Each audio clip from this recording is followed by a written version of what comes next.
YouTube streaming too.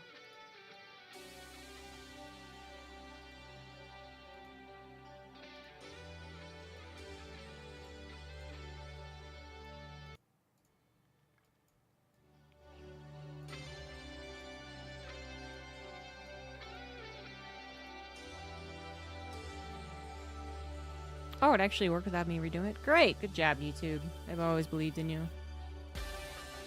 And then, well, it's going to be fairest server for whatever match we end up joining, so we don't actually know if it's going to be Europe or America. What should we look at getting into?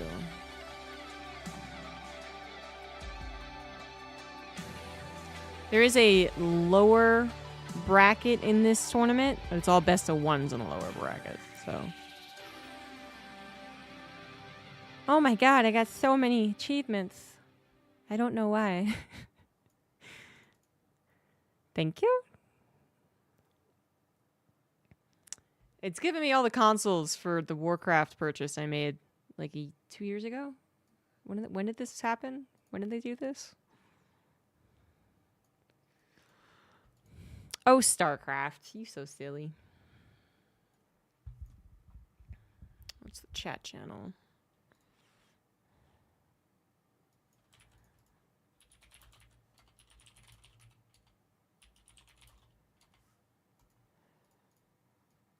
All right. So we're in the chat channel. We're looking for a game. Oh, they got more Warcraft consoles with the 1 and 2 remastered. Oh, okay. Well, then that's fair. Take it back.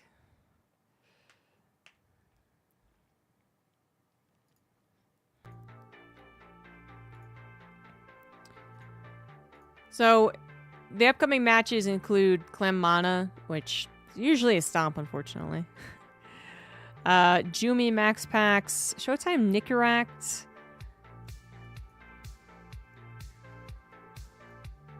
And then, yeah, the bottom bracket. But the bottom bracket is all best of 1. It's going to be just straight up difficult to even catch them before they go. How many people are in this Clem game? Ah, okay, just Steadfast. Who cares about that guy?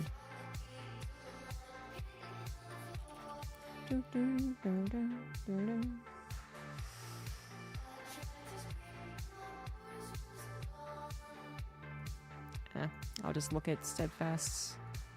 Okay, so it is already Clem 1-0. So we won't make bets for this one, but we'll do it for the next series. Woo, it's been a while. It has been a little bit. So let's see if I can do this again.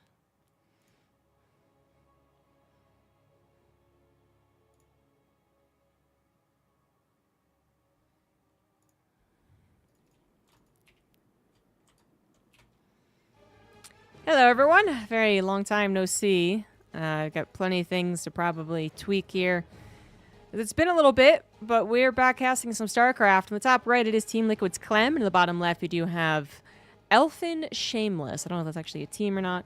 But as you can see, Protoss player.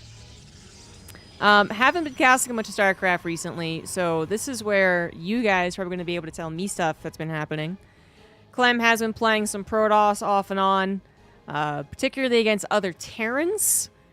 I'm not sure it's a strictly versus other Terran situation, but I don't know how long you'd really keep it. We're also now in a weird position where we don't really have a big offline tournament on the way. The next one that's offline would be the one in Bulgaria. Right? I got that one right? And that's in the summer, I believe. So it's also kind of odd because maybe you wouldn't have someone do this in a major premier tournament, but doing it in online tournaments, doing it if you believe that the meta will eventually settle, so you're kind of waiting for that on TVT. I mean, that all makes sense, but doing it indefinitely, I'd be a little surprised if Clem ended up doing that. And we can see that he's not doing it all the time. But maybe we face another Terran, which we actually don't have in the bracket right now. The only other Terran here, Nicaraguan Terran or Zerg? Shit, I don't remember. But here, Marine. Oh, excuse me. I'm already bored. Sorry, but here, Marine either didn't show up to play or is already down in the bracket. And he hasn't been shown to play, I think. So, Clem's pretty much the standout Terran at that point. I don't see Spirit on the list either. And then there's Baby Marine in the bottom, I guess. Basically, but it's a basically European Open Cup in a European time zone. Difference would be that it's not default to European server. So if the Americans or the Koreans did want to play, then they'd have a fairer situation. But that's one thing. That's not quite enough to make suddenly this non-dominated by Europeans and more particularly Protoss. That's still kind of the way things are going. In fact, more than ever, people are pointing out this observation, hey, all these tournaments have a lot of Protoss. And it's like, wow, where have you been for the last 2 years? Actually, I would say not much has changed, even though now people are starting to blame the patch on being Protoss favored. It's always been super stacked Protoss, so don't know what's up with that. But anyways, we got ourselves a normal opening. 1 Rax, CC coming down, Factory on the way, Twilight Council on the way for Shameless. Could be going into a blink attack. I don't know how he's going to approach taking on Clem. Clem's TVP is spectacular, in part because all he plays is freaking versus Protoss, but also because he's just a very good player. Still the world's best. The last big tournament we had, Clem did end up winning it, obviously, although the other smaller online tournaments have been happening. And I believe those were won by Cyril and Max Pax. So that was the Coliseum and the Lily or something cup. Anyway, still, Clem would be arguably the best player, even if it has been quite a few months since he has won those bigger tournaments. 3 Probe just went down to that Reaper, by the way, so that's pretty standout Reaper for getting that many kills. Actually, further down the game, it was the Surprise Reaper, I suppose, which can do more damage, I guess. And we do have a Robo on the way. A Raven coming through for Clem, actually. Don't know what happened in the first game. But I was talking about how I don't know what Shameless would do to approach this matchup. Clem is that freaking good. Oftentimes you're facing a better person. Cheese is certainly on the menu. Maybe there was a Raven, the DT play. Maybe the Raven is just what Clem wants to use to harass, as well as anti-armor missile. Obviously still very good at that. At this point in time, it seems evident that this is not a 4-gate. I mean, it's obvious to us as we see a 3rd Nexus go down. But more so, what do the Reaper and the Hellion see? So the Reaper died just shy of, I think, seeing any further buildings produced in the natural. As far as, maybe you build another gateway to help wall off. And then one more somewhere tucked in elsewhere for a 4-gate, right? Well, fortunately, what the Reaper could not see, the Hellion did see and confirm. No more gateways in the natural, no more gateways in the main. And then had it gone to the 3rd base, it also could have just seen straight up it was a 3rd base. So 2 gateway, 3rd base, Shameless not going to do anything cheesy to try and end this game early, despite Clem being the powerhouse that he is. Clem, not taking any chances, obviously was wary of the potential of an aggressive blink attack. Has nice SimCity, tank, protected by some Marines. Just in case it's probably what he's going to have to deal with to ultimately win this tournament. As I don't know about y'all, but I am expecting Max Pax versus Clem in the finals once again, which it's probably been for the last 5 months so that I haven't been casting. If I had to guess, and then I guess Max Pax is most recently coming off a really big win, actually, so maybe he'll be favored this tournament, maybe. Into Colossus we go, as not much is happening. The Raven's going to go in for a little bit of harassment, which Shameless was on guard for. Well, that's past tense. I mean, it's actually more of a trap, honestly. Blink is done, although 3 Stalkers will certainly not 1-shot or 2-shot the Raven. It's just a matter of who reacts quickly. And it looks like Clem is gearing up, actually. Oh, no, that's a 3rd CC. Never mind. This is an odd placement for the bunker, or the barracks, but I really don't mind it. If he's thinking about keeping the bunker, because later on there will be run-bys, and again, thinking of who the best Protoss player is and what he does, Max Pax, this actually would make a lot of sense. First of all, keeping the bunker, which I think Clem's been doing against him anyway. And then second of all, further providing SimCity for the bunker against those Zealot surrounds. Actually makes a lot of sense. Or maybe that's just where his hand clicked, because, it's all about quickness, I guess. But you have the 3rd CC done, and the Bio Army looking actually pretty big. Just waiting on those medevacs. Combat Shield's also finishing up. Stim has been done for a while. The 3rd CC does need protected. And we are going to see that first move out by Clem. He should have... I feel like he should have heard that observer when he repositioned, but maybe not. He should also be looking for an observer in the most obvious locations, which that would absolutely be one of them, but every now and again you're focused on other stuff, and maybe that's the case here. Clem did try and dip in with the Raven, clearly just dipped right out because that has not done anything as of yet. With the observer catch-all seeing the army, there's not really a reason for Shameless to move out with any amount of Stalker presence, especially because the Stalker production has been rather low. Again, there was no attempt to do any type of Stalker attack. Forcing those 2 gateways to work relentlessly to give you a decent amount of Stalkers could be a thing that you do, but obviously not in this case. And if you are trying to streamline a good old 3-base build, then sure, you're not going to build a ton of Stalkers for the offense. Not only getting straight to that 3rd base, though, we're also going pretty quickly into the 4th. I mean, this actually is kind of normal. Nowadays, it is not incorrect to say that the Protoss player expects to be up a base against the Terran. And sometimes 2, actually. And it still doesn't mean the Protoss is substantially ahead. Clem has yet to make any moves on the map. And that might make Shameless feel like he's got a chance, because he's getting his ideal macro situation. Of course, Clem is also getting his ideal macro situation. So even though it's nice not to just get obliterated by some good old-fashioned medevac micro, which Clem does to every Protoss in the world. Clem has brought 4 Marauders in a medevac or something and killed a poor old Protoss at minute 5. We've all seen it. Hasn't happened this time. Might make it feel a little bit better, but going into the late game versus Clem, still troublesome. Clem might have at one point struggled to play a more passive TVP, maybe, but it's, you know, he's been top of the game so long. I'm not even going to try to remember when that would have happened. But if there was a situation, stalling situation, he has practiced a lot of different play styles in his attempt to become the world's best StarCraft player, and I think he has done that. And a lot because he can play either really passive, really aggressive, really micro-oriented, really macro-oriented, hitting a 2-2 timing, hitting 1-1, going for an all-in, going for a cheese. Clem has expanded quite a bit, and he's definitely not the cheesier player. His micro is obviously very good, and his macro has been thoroughly tested. It is also quite good, so he's going to max out. He's going to have maybe a 2-1 situation. That armor was a little bit later.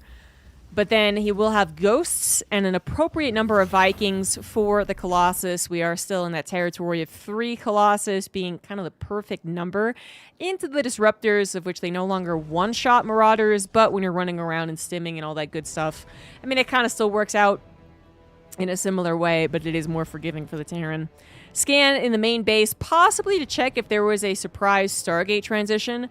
I mean, Stargate can be seen as the ultimate endgame of Protoss versus Terran. Mass carriers, mothership flying around, recall in every which way. But that does come with a caveat. 1, is it actually better than what the Terran can do? That's up for you guys to argue. But then 2, it takes a long time to get there. It takes a long time to actually build up that mothership, build up those carriers, build up those Tempests. Generally, if you're going to do that, you want some control over the game as well, so the Protoss might be on the offensive, making the Terran sweat a little bit. And actually, that didn't really happen this game. Only now, as both players are maxed out, do we have the Protoss move. Now, I don't think it's actually going to go all that well. As we can see, Disruptor's not really getting the best of shots as a concave comes in for Clem. This might have been a straight-up disaster for Shameless, who just did not realize how well prepared Clem is going to be to actually defend the attack. Also maxed out, was shy of the upgrades, but both of them were on 1-1. It is more just Clem had already sent a little pack of units off the left side to ensure that concave. Now, it wasn't a total disaster for Shameless. He did manage to pull back with a large, I guess, gateway-only force, which is still not great, but it's better than what I thought was going to happen there, because it did not look very good for a second. For a second, we saw one of the best concaves possible on the right side, units crucially on the left, chasing down Colossus that weren't getting time to even shoot. They were too busy dying and running away. But a lot of the army did manage to escape, some Disruptors as well. And the army that escaped, I mean, it's not the slowest building one, but at least it would have been able to hold on alongside some Disruptors, which is exactly what it did. A couple more Zealots got warped in. Clem was forced back. And the armies have already recuperated, both of them getting back to maxed out. And Colossus might appear again in the future, but I would not be surprised if they do not. Only if you see that absence of Vikings for a while and think, okay, I might be able to get them here. But the mobility of this army seems to be more king in the later stages of TVP. And that is what Shameless is going to try and be using here. Clem actually not realizing the army was powering up so close to where he had pushed it back. Was a little out of position. Brings up his army and the tank even. That one lone tank that was built earlier on for defense, giving a little bit of extra help. Some Sim City around. What is a fourth base, by the way, just to emphasize this? Shameless tried to move in with a fourth base. Was not quite ready to go. But I think that was still not the perfect timing. Again, Clem did have a army that was, I think, just going. I'm not even sure he was preemptively concaving. I think he just went to go clear the Zelnaga or something. But if it was the plan, then it was a good plan. Anyways, now that Clem's army's back on the left side, he's got a lot to work with, including this very open area against the Disruptors. So as far as fourth base defense goes, it's actually better than some other maps that we've seen, where the fourth base, it gets extremely difficult to defend against this style of play, because you can't really chase after him, you can't really punish him. You're just purely defending against a lot of Disruptor shots going through a choke, while, you know, Mass Zealot DT runs in on the right side or something like that, which should currently be a worry for Clem. But right now, defending the fourth base while getting his fifth planetary, if it had high sec, might be able to take care of that Stalker. Okay, didn't need it. I think, well, the Stalker's certainly going to move back. First of all, the Stalker could have moved back for sure, 100%. Can still bother those SCVs. Even if the planetary does get additional range, Stalker's going to be way back there. That Warp Prism basically didn't exist. That just flashed before our eyes real quick. It looks like this is going to be an annoying place to defend, but not the best place to attack into either, actually. I mean, for the unideal situations on both sides, I think, for this base. Because without the Disruptors being able to shoot through the minerals, you're not getting as much value from the choke. And the Colossus still want to be really careful about being distracted by the planetary. Actually, Clem maneuvers to get around, try and take the fight. Shameless did anticipate it, but is still finding himself in a super big area. I mean, the concave potential for Clem here on this map is huge. At the very least, Shameless has gotten some Zealots over into the natural finally, where that bunker doesn't actually have anything in it, so it's not being very helpful. That Shameless really needs to find some damage or distraction as he is losing out on the front lines. Not, again, to a significant degree, but he is losing out. Forced to recuperate, pull it back, build up some more gateway armies, and now maybe try and save his own. I guess this would have been his fifth. Now this is his fifth over to the bottom right. 17 SCVs did go down. A chunk of reinforcements, I gotta imagine. A Viking landing to help out here. But the Nexus did go down as well. Shameless going to try and come in, finds a couple of medevacs, and is finding the army actually running through a choke right now, but no way to stop it from running. The Disruptor is going to on the top side try and stop that running from happening, but this actually could just backfire. It did kind of backfire. It killed some Zealots, and Clem, noticing at the last second the overall plan, just pulled over to the left side, and without more Disruptor shots, without something chunkier as well to stop this 3-3 or almost 3-3 bio, that army that was left outside of the Disruptor shot was actually very flimsy. And that's what I meant by backfiring. You know, that was a great plan if Clem was totally in just default mode, micro back, but all I had to do was take 1 second, look at the situation, and go, wait a second. I don't really need to worry about that. I'm just going to go ahead and clobber this army. 3-3 versus 3-3 at this point. Liberators were coming in, but they both got shot down. They do have +2. So if they siege up, they'll be very effective. Once again, Disruptors not really doing the greatest job here. That was probably one of the better chokes they've even had a chance to shoot through. And it still wasn't good enough. Shameless now down 50 supply. Certainly got into that economic position that a Protoss would want to, but never really made the game all that chaotic.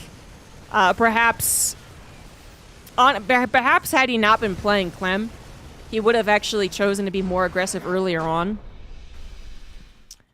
Not saying that would have won him the game, but just that when things started to happen, it was after both players were like, okay, good job, gentleman's agreement. Now let's both focus entirely on our army. After planetaries were already built, after SimCity was already built, and really after already a couple of just obvious battles, I guess you could say, where there was just army versus army, were happening. So there wasn't really much that threw Clem off his game, and we are talking about Clem as being the favorite here. So it is up to Shameless trying to throw that game off, and maybe he thought not being aggressive was going to do that. Maybe he thought that Clem was certainly going to attack him, and he was waiting for it never happened, so he moved out only when it was maxed out. I don't know what Shameless exactly could have done better, but that map also did not seem to play particularly well to his composition. Those Disruptors never got a chance. Do they get a chance against Clem on other maps, though? Not too often, anyway. So maybe it's all moot. Maybe Clem wins that no matter what. We're going to get into Clem versus Mana next, because that's just the next match. I do expect a similar result. Clem's TVP is pretty baller. And Mana's PVT is erratic. I think it actually might be overall his worst matchup also. But I say erratic just because I know that Mana can have really cool games and have some upsets. But it overall just doesn't happen that often.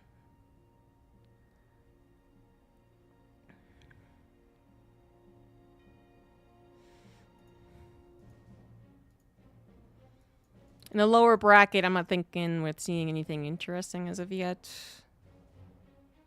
Nah, not yet. Magnath currently facing Babe Marine by the looks of things. Good luck to him. Babe Marine's pretty good.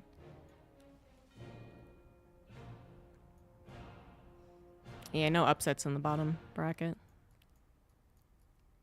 There is an additional prize in this tournament for best Zerg placement. Thank you for your and that might just be going to a laser here. Hey, thank you very much for the support. Paul Wilson with the $5. Appreciate that.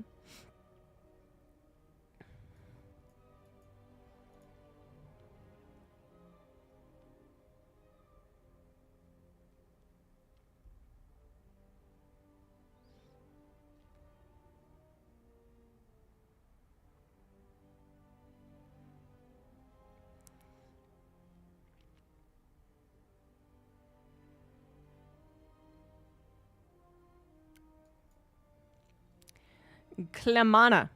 Mana has a couple's name for them. It's very cute.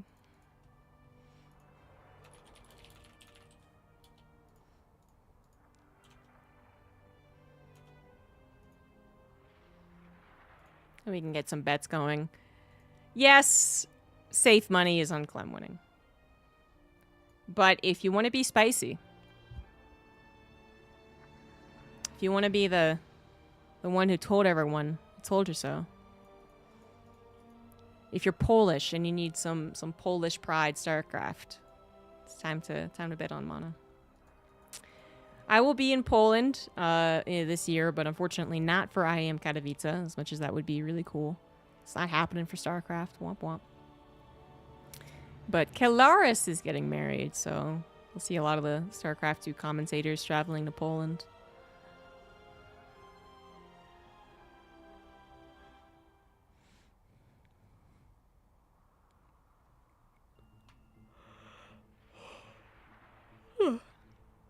I'm looking forward to it. Krakow is a great city.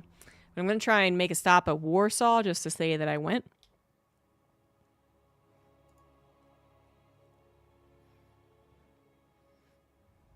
Visit whatever most popular pierogi restaurant is in Warsaw and then bounce. Correct. There is no StarCraft 2 IM this year. IM is literally like in a week or something. So that'd be your first, first wonderment, I guess. Questions like, wait a second. And then they've never sold tickets or talked about it or anything like that, so. I know sometimes the commentators have to be all quiet because we're not supposed to say we're going, but, you know, we've already been invited and all that good stuff. But in this case, no tickets, no announcements, no players, you know, qualifiers. Just straight up not happening. Hopefully it'll be something else in turn, but I'll talk more about that after the introductions. Bottom left, it is Team Liquid Mana, and top right, it is still Team Liquid Clem. Clem being the favorite here as we get onto Ultra Love for game number 1. Not to say that this will or will not happen, because we really have no idea. Oh, we're getting, you know, at most kind of little, like, wink, wink, nudge, nudge type of situations behind the scenes, which is a little better than what it was, but not by much. But I do remember them speaking, someone, somewhere, at some point, that I'm pretty sure wasn't a dream, was talking about how, yeah, StarCraft 2 might not be at Intel Extreme Masters Katowice, but it might still happen in Poland, in Katowice, because that's where ESL has a lot of its a business, I guess, like in general. It's like where its headquarters are, and where they have like all their productions and in-house studios and whatnot. So it could happen in Poland still, but we're not going to be part of the big shebang anymore. What are you going to do? That's life.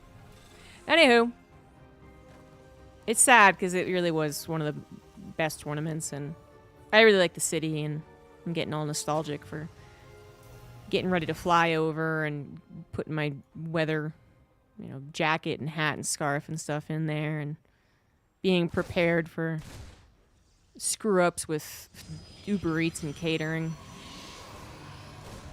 But not this year. We got a Reaper opener, big surprise here. Factory opener is not a surprise either, but what is a little bit of a surprise is that it's going to be a full 1-1-1 cheese. So it's on a factory expand. We are actually adding on the starport in proxy. This has got to be one of the biggest things you worry about as a Protoss player in general, actually, because it seems like it works no matter what. But especially if you're not going to do a lot of scouting, if you're not going to try and keep that probe in there as long as possible, it gets forced out, it gets found by the Reaper, whatever, right? But then the depth does not bother going across the map to try and see if the factory's on a reactor, and then, trying to make its way home before the Hellions kill it.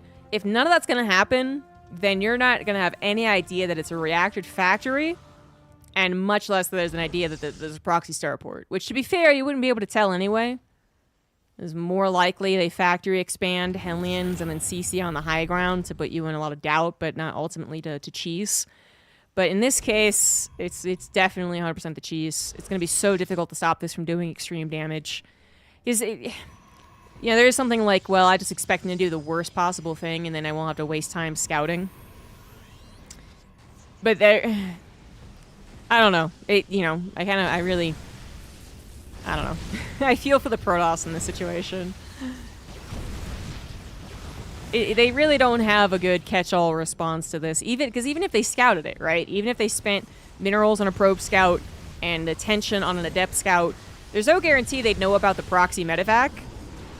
And trying to preempt it, because somehow you're just like, okay, for sure, this has got to be proxy starport. I can't send a probe out to go find it, but I am like, I'm just going to go ahead and bet all my money it's on a proxy. Keeping all your stalkers there is not going to kill the medevac. The Hellions let loose. There's not that many stalkers in the early game. And my god, we just actually ended the game. Alright, cool. Medevac died, but Hellions lived, and the stalker counterattack was probably not wise, but it also was desperate, because he had already lost by losing 11 probes in the main.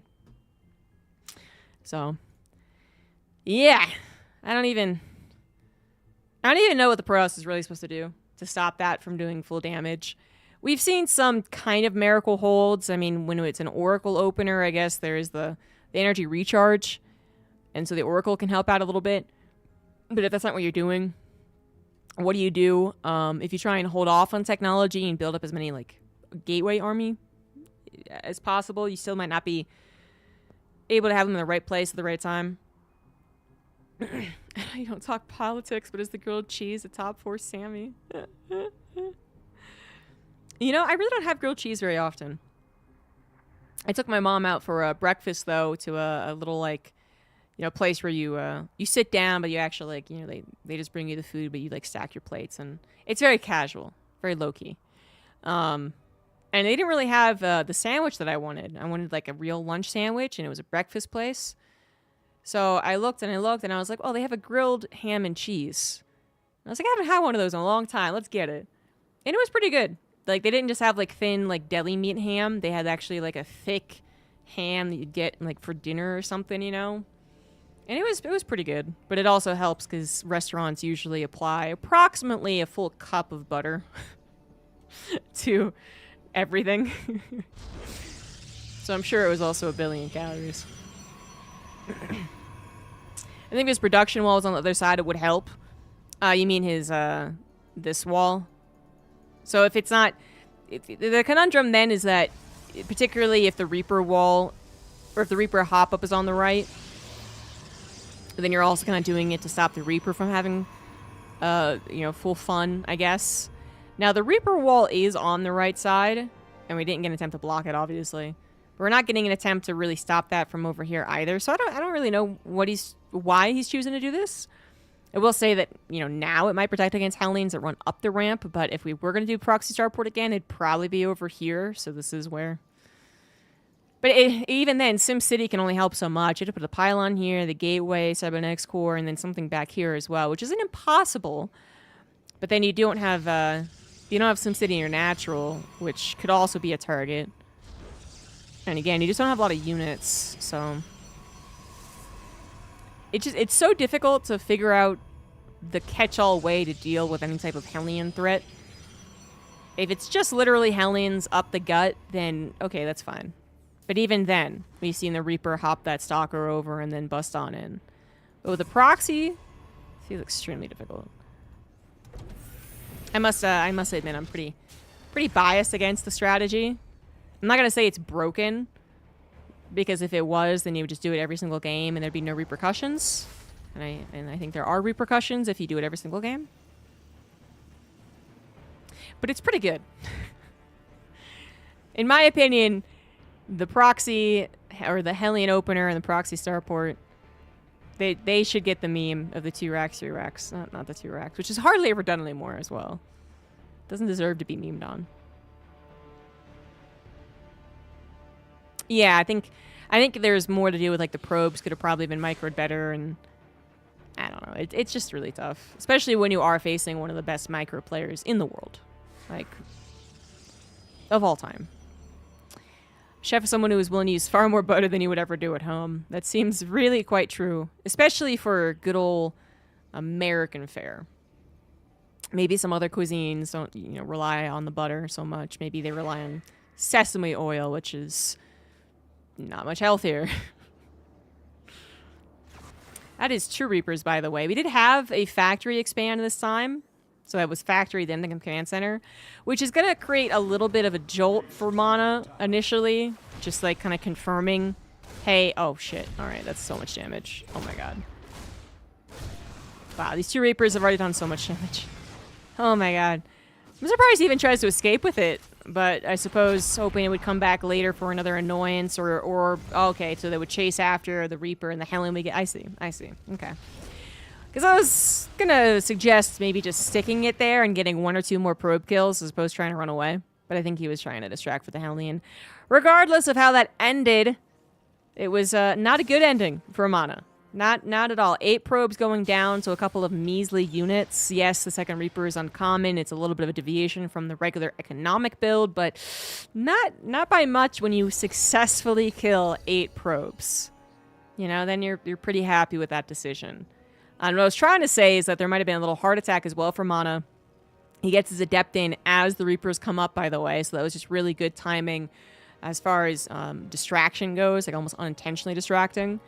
Because Clem also could have been distracted by the Adept, but his micro on both sides is just pretty much golden. But Mono would have been like, oh shit, okay, is that a command center that's this much done or that much done? And then while he's thinking that, that's when the Reapers are killing all his probes. Widowmine's coming in as well, trying to do the same thing. They're going to get a Sentry, and that is a great Widowmine. As well as further delayed mining time, thanks to this Widowmine still being microable. We are going to save it as well. Ay, ay, ay. And Mana's just going to tap out. GG's. He had taken too much of a beating already, and things don't change up too much when it comes to Clem versus Protoss. Who's funding this new series? So this one is funded... TKL, Rotterdam, Steadfast, Naruto, Indie, and Funka are partnering up to provide you with an alternative. So all of them. Yeah, if I could get 7 more probes by building a second Reaper, you do it every game. Yeah, right?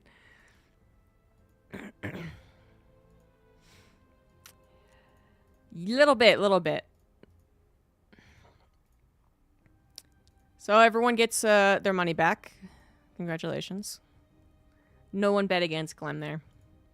Clem moves on to the winners finals. There is a double bracket in this tournament, so just the winners finals. Am I saying that right? Wait, hold on. It's been a while. Yeah.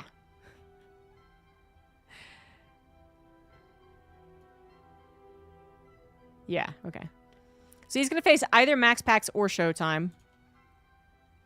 And then whoever wins that is going to be waiting for the winner of the lower bracket. Which most likely going to be another Protoss, actually. Pretty much all Protoss down there. Could be a laser, actually. Baby Marine has a shot. Yeah. Okay, yeah.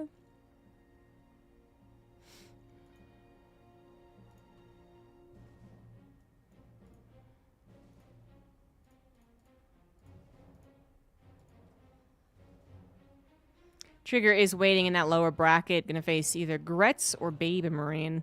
I gotta say, in a best of one, Trigger is certainly not guaranteed to be the victor in any of his matches. In a best of three, I favor him versus Baby Marine, versus Shameless. I don't know versus a laser, and a laser is the guy who won. These are all best of ones, so it's hard to say. Looking around for anyone who might have caught the PvP that we're waiting on. Sorry. Doesn't look like anyone jumped into Showtime's game. Showtime versus Max Packs. No one's in it. Yeah, Trigger is residing in Korea for a full year, so I don't know why he's playing this one. The nightly tournament is only Wings of Liberty, apparently. So, yeah. Because playing at nighttime would make better sense for him in Korea. And I thought there was a tournament happening, because I saw it last week. And I was like, I'll give it a chance next week. So that's why I was already inclined to cast it. But then I was looking on the sidebar, and initially I couldn't find the correct one, because all I found was the Monday Night Wings of Liberty. Stego, Pig, and Artosis are putting on, and I had no idea they were doing that. I mean, it's literally Wings of Liberty. It's Antigua Shipyard, Daybreak, Metalopolis, Sahana, Scrap Station, Shakura's Plateau, and Whirlwind. Which, by the way, putting in Scrap Station with all of those maps is just... Well, Scrap Station is the worst one for sure. Metalopolis also is not very good. All the other maps actually are like third wave maps. So they've been a little more balanced. A little bit bigger. Scrap Station and Metalopolis being in there is funny. Make StarCraft 2 like from wall time. I imagine that's what they're doing, is using a mod, because you can't get Wings of Liberty to work just as Wings of Liberty, actually. And, you know, wouldn't want everyone to try and figure out how to do that. So it's got to be a mod.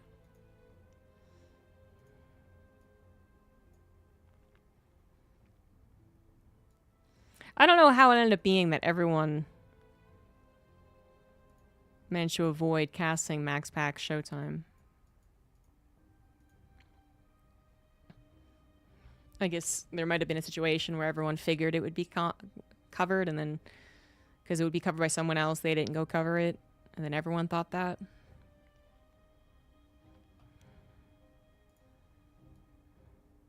Or they're just really tired of seeing Max Pack Showtime PvP. What do you think, Dimitri? Dimitri's in his, I don't know, his wise pose. He looks very wise when he closes his eyes. Who's a good boy, Dimitri? Boy's a good boy.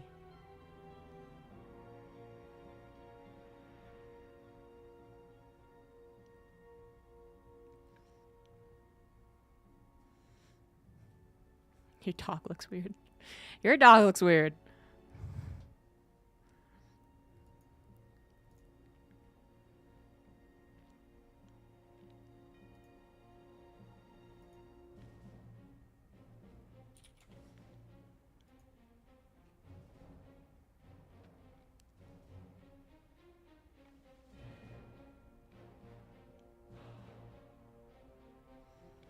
Roddy's casting a game between Nikic and Jumi, and it is a humdinger. It's Swarm Host versus Mass Air Protoss.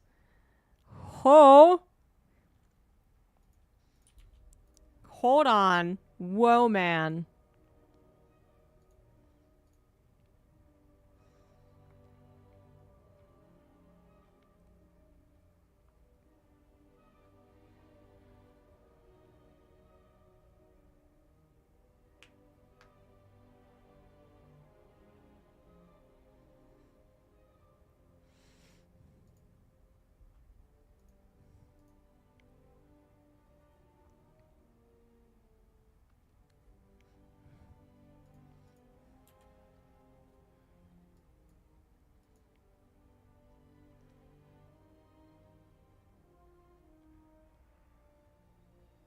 So beautifully calm. Yeah. He's a happy kitty. He got his snacks. He got his wet food. He got more snacks, actually. I gave him a couple of dry snacks. Then you guys gave him a cat Go-Gurt. He got his water. Now he gets his bed that's near the heater. What a life.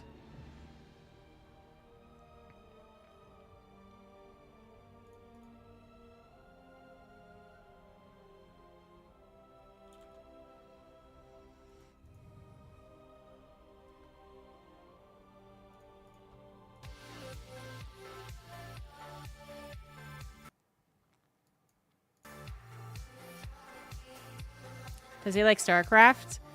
He doesn't have a strong opinion on it.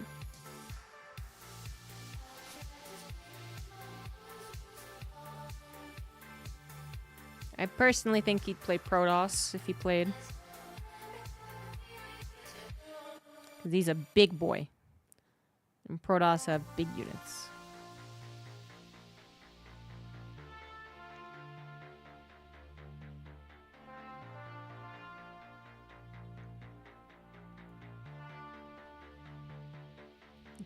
Cats would go DT rush every game.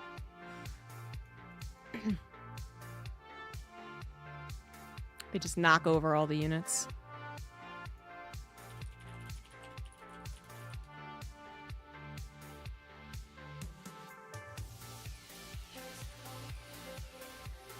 Dimitri, he doesn't cuddle with any of the other cats. But he does play with them now, so... Considering when we adopted him, he came with a warning. It was like, doesn't do well with other cats. He's actually very cool.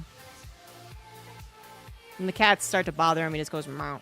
And they leave him alone. They'll just move their whole army onto the red dot. They just don't even move their army, they just start pawing at the monitor.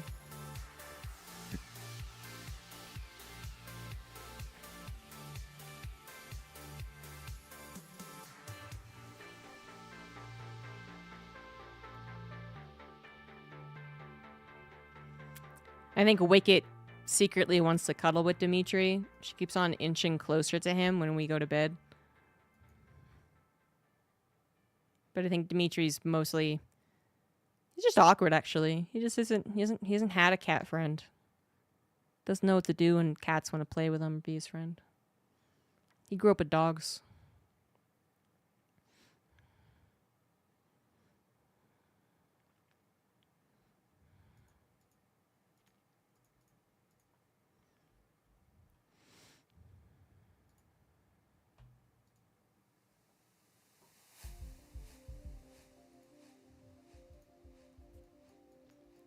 Someone's saying that the Swarm Host versus Airtos game is a banger.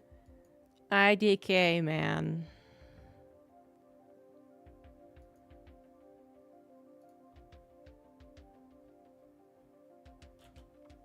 Is Showtime streaming?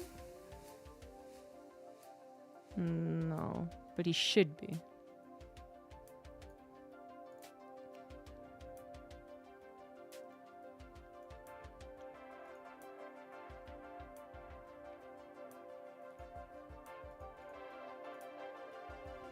Okay, Laughing Games. Okay, Funka and Laughing Games managed to get into it. Okay.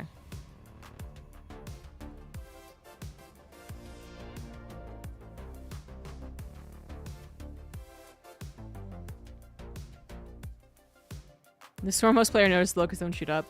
He also had a, 30 corruptors, so that was fun.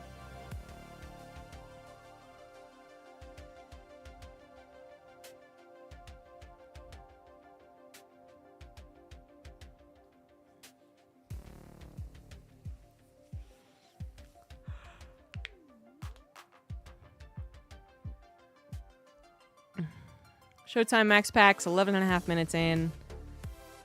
Pretty freaking even. Try and join off of Funka. Oh. Whoa, okay, what? The game must end quite dramatically, because I swear to God I'm looking at it and they're even right now.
I don't know. Is Funka on a different account?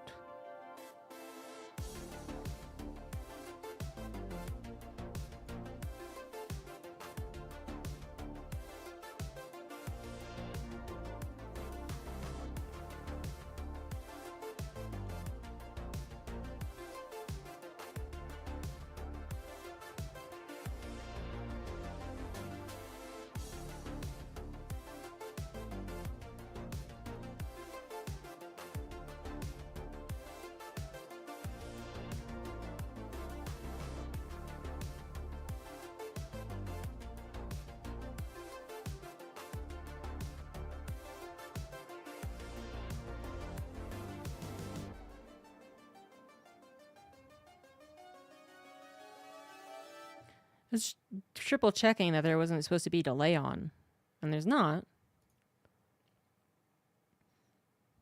So I don't know why. So Funka has a account that's out of game, but on his stream he's clearly in game, and this is why I'm confused. I'm gonna guess. No, TKL isn't in that game either. I don't know. It's magic. I don't know how Funka got into this game.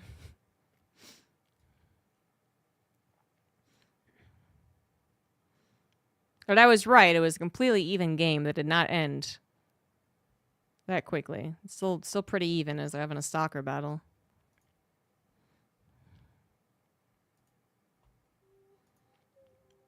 Up, and then the game ended. Great.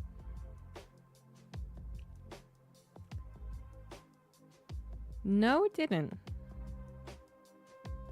Who is he getting that feed from?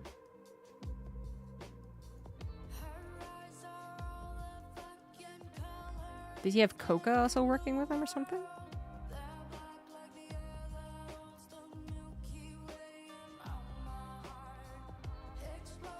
This confuses me. This confuses ZombieGrub.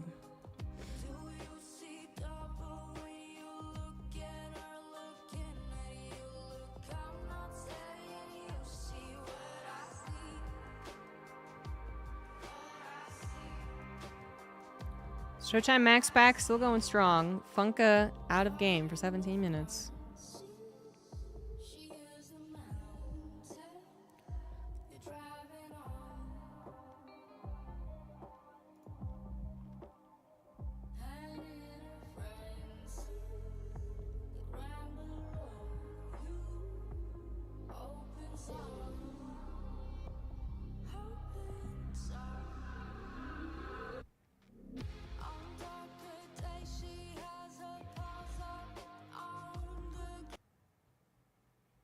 Meh.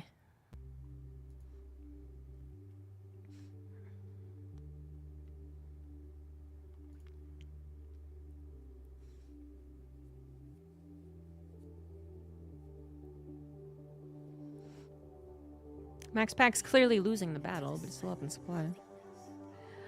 So many run-by units. Oh my god. Why is he like this?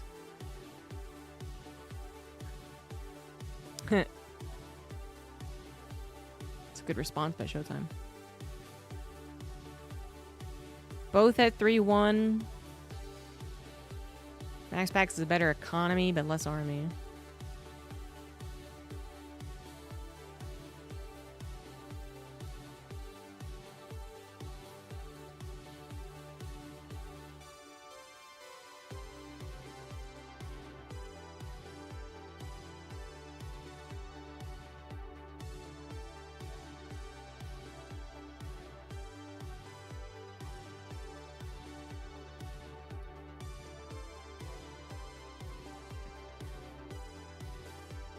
This game's not gonna end anytime soon, is it?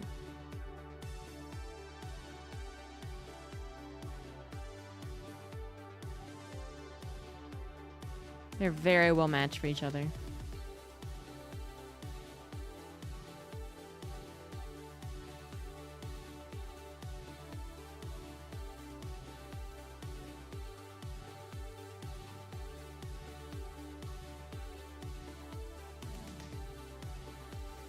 Oh my god.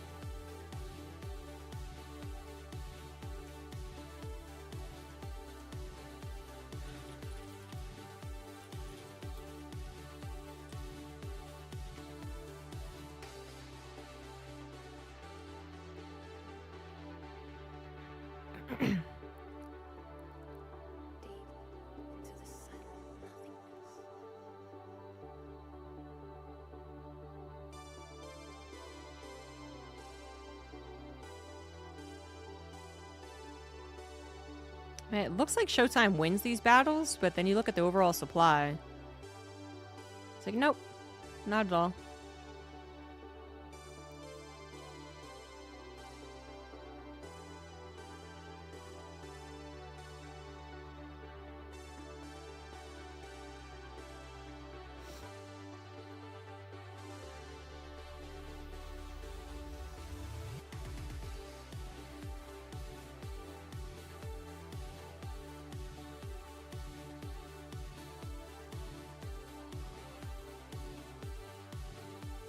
Alright, Showtime's gonna lose.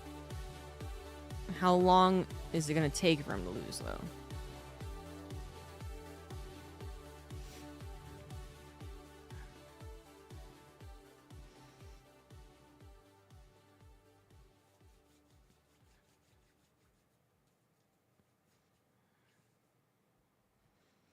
I'm sad disruptors aren't really a thing.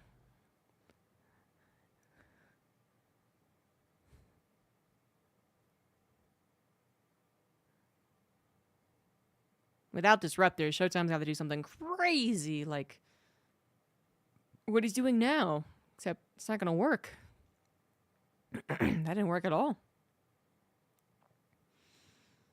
Oopsie poopsie. Whoa, what the freak is happening on the top left of that map?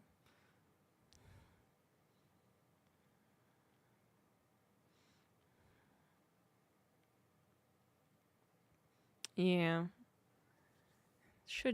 I hope they lobby link. Okay, good.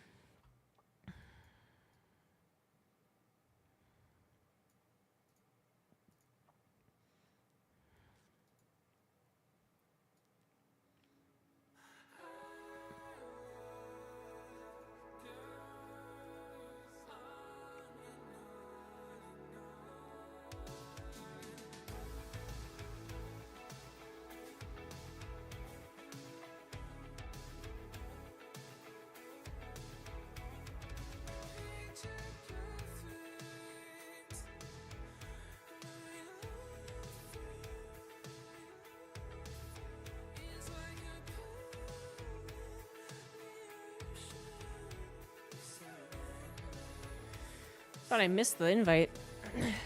It's like, wait, what's happening? Almost did.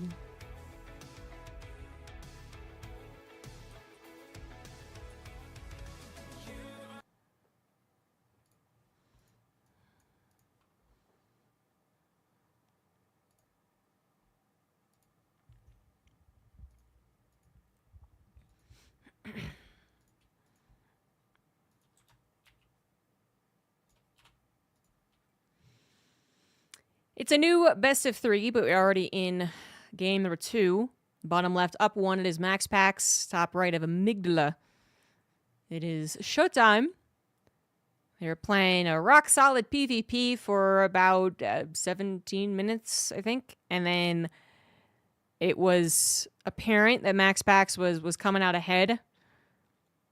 And then it became really apparent that Max Packs was coming out ahead. It took them 17 minutes to finally really show who was going to take the lead. And then the lead was taken. It took about 2 minutes for the game to actually end. And I'm not going to analyze it too much because it wasn't in the game. But just off of first glance, it did seem because Max Packs had a stronger economy. Consistent battles eventually favored Max Packs, who might have taken some worse battles, but then overall didn't seem to matter. Was the StarCraft 2 circuit announced? No, nothing's been announced. So Max Packs eventually taking the lead over Showtime is not really surprising, even though Showtime is still known mostly for his macro and being one of the top European Prodosses, has pretty much lost to Showtime Max Packs' PvP for the last 2 or 3 years. There was a time where I think it was very, very even. Then there was a time where maybe it was extremely uneven. And I don't know where we're at now. I don't know who's had the better win record in the last 4 months. We can go check it out. But I'm going to imagine that Max Packs actually just gotten better. And so it still has the lead. I just wonder by how much.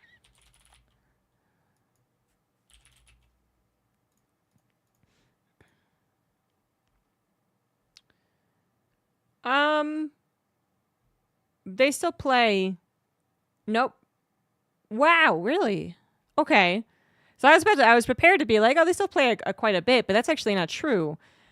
I have just forgotten what year and date we are. They actually have not played since October of last year. That's 3 months. I wouldn't have expected that.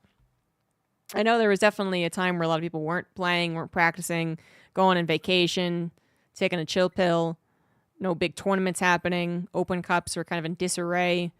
Still kind of are, I guess, but I still would have expected them to face off against each other. Wow.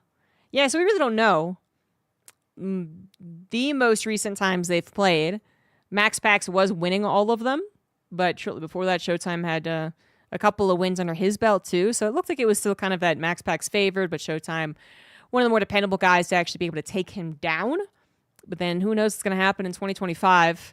Max Packs did go for a 1-gate expand, so he didn't go low ground 1 gate, just high grounds. Showtime went with a classic PvP structure and has gone into 3 stalkers, 2 sentries, and is bringing a probe over on the other side of the map. Might look a little weird, like you're not really planning on doing a huge attack. We don't have a billion gateways, so what exactly are we planning right now? But basically, as Showtime does show up on the front, you can overwhelm your opponent with just consistent gateway production in PvP, particularly if your opponent only ever goes 1 gateway.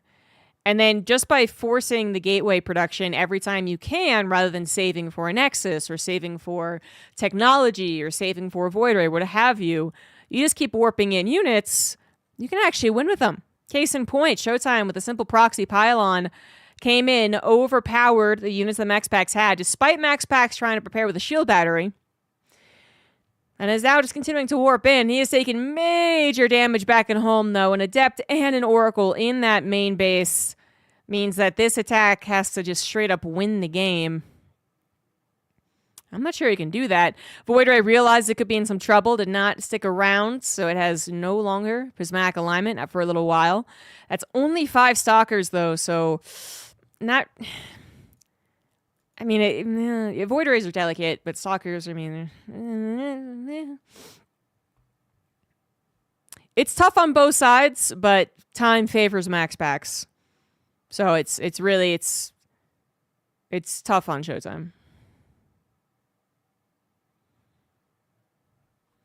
You know, if that Oracle didn't swoop in and kill everything, I assume he might have recharged the battery. Maybe. I actually don't even know if that's true.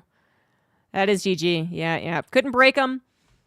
At the time of all his probes dying and then having to retreat, even for a little bit, was already giving max packs too much. So, loved the idea, but without proper defense against the Oracle, that did not end up working out.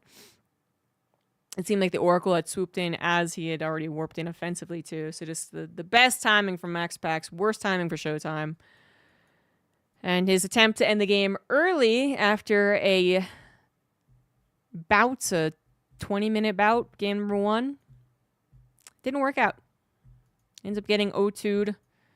Max Packs moves on to face Clem in the winner bracket finals. It is the winner bracket, so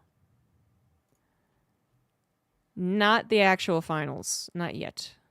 May I request game sound? Oh, yeah, of course you could. I forgot to uncheck that. Fortunately, that game wasn't very long. And relatively unimportant.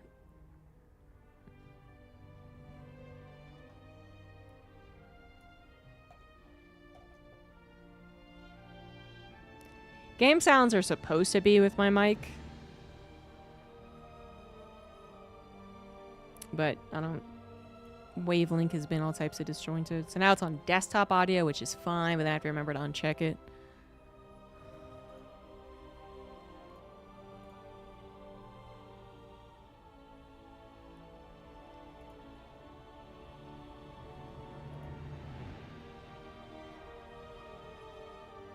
We already had a request for game sounds, and they're back on.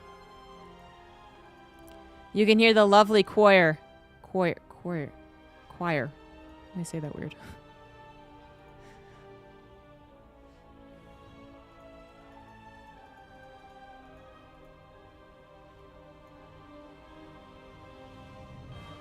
Oh, may I request that you make the game sounds? I see what you're asking me to do.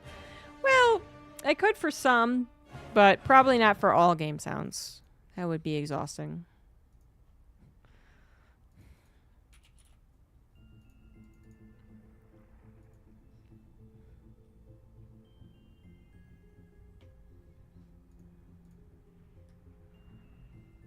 Pew pew pew pew pew pew pew. Num num num num. Blur blur blur blur. That was an overlord.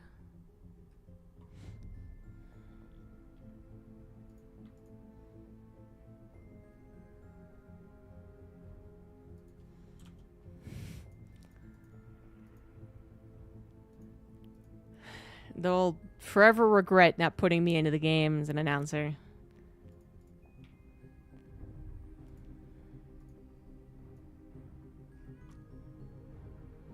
No, Dimitri, you can't be watered yet. I'm busy. Go ask someone else to give you water.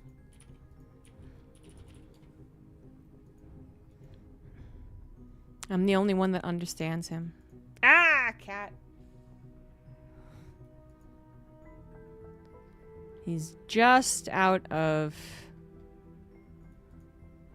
camera vision, but trust me, there's a little orange paw that's coming up and grabbing and tearing me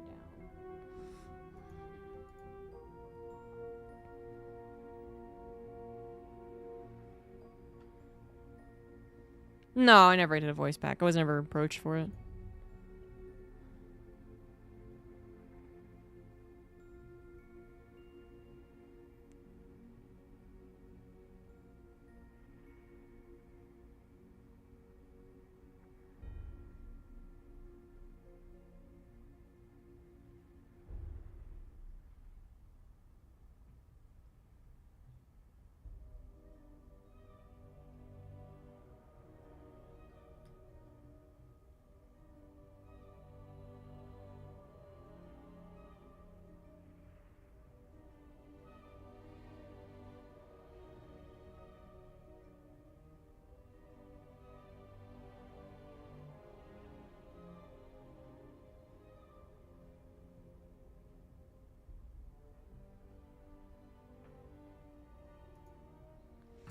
We are waiting on Clem and Max Pax to make a... They might have actually... They might be waiting for Roddy to be out of game. Which is very nice.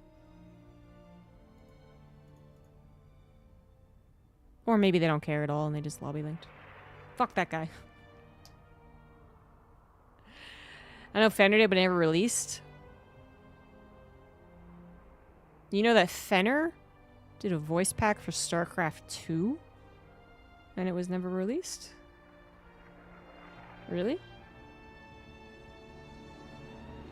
When did they start releasing voice packs? What was the first one was Tastosis, wasn't it? Oh, but I feel like Fenner's been out of StarCraft longer than the voice packs have been in them, so that's very surprising to me. Most people in this chat channel don't even know who Fenner is.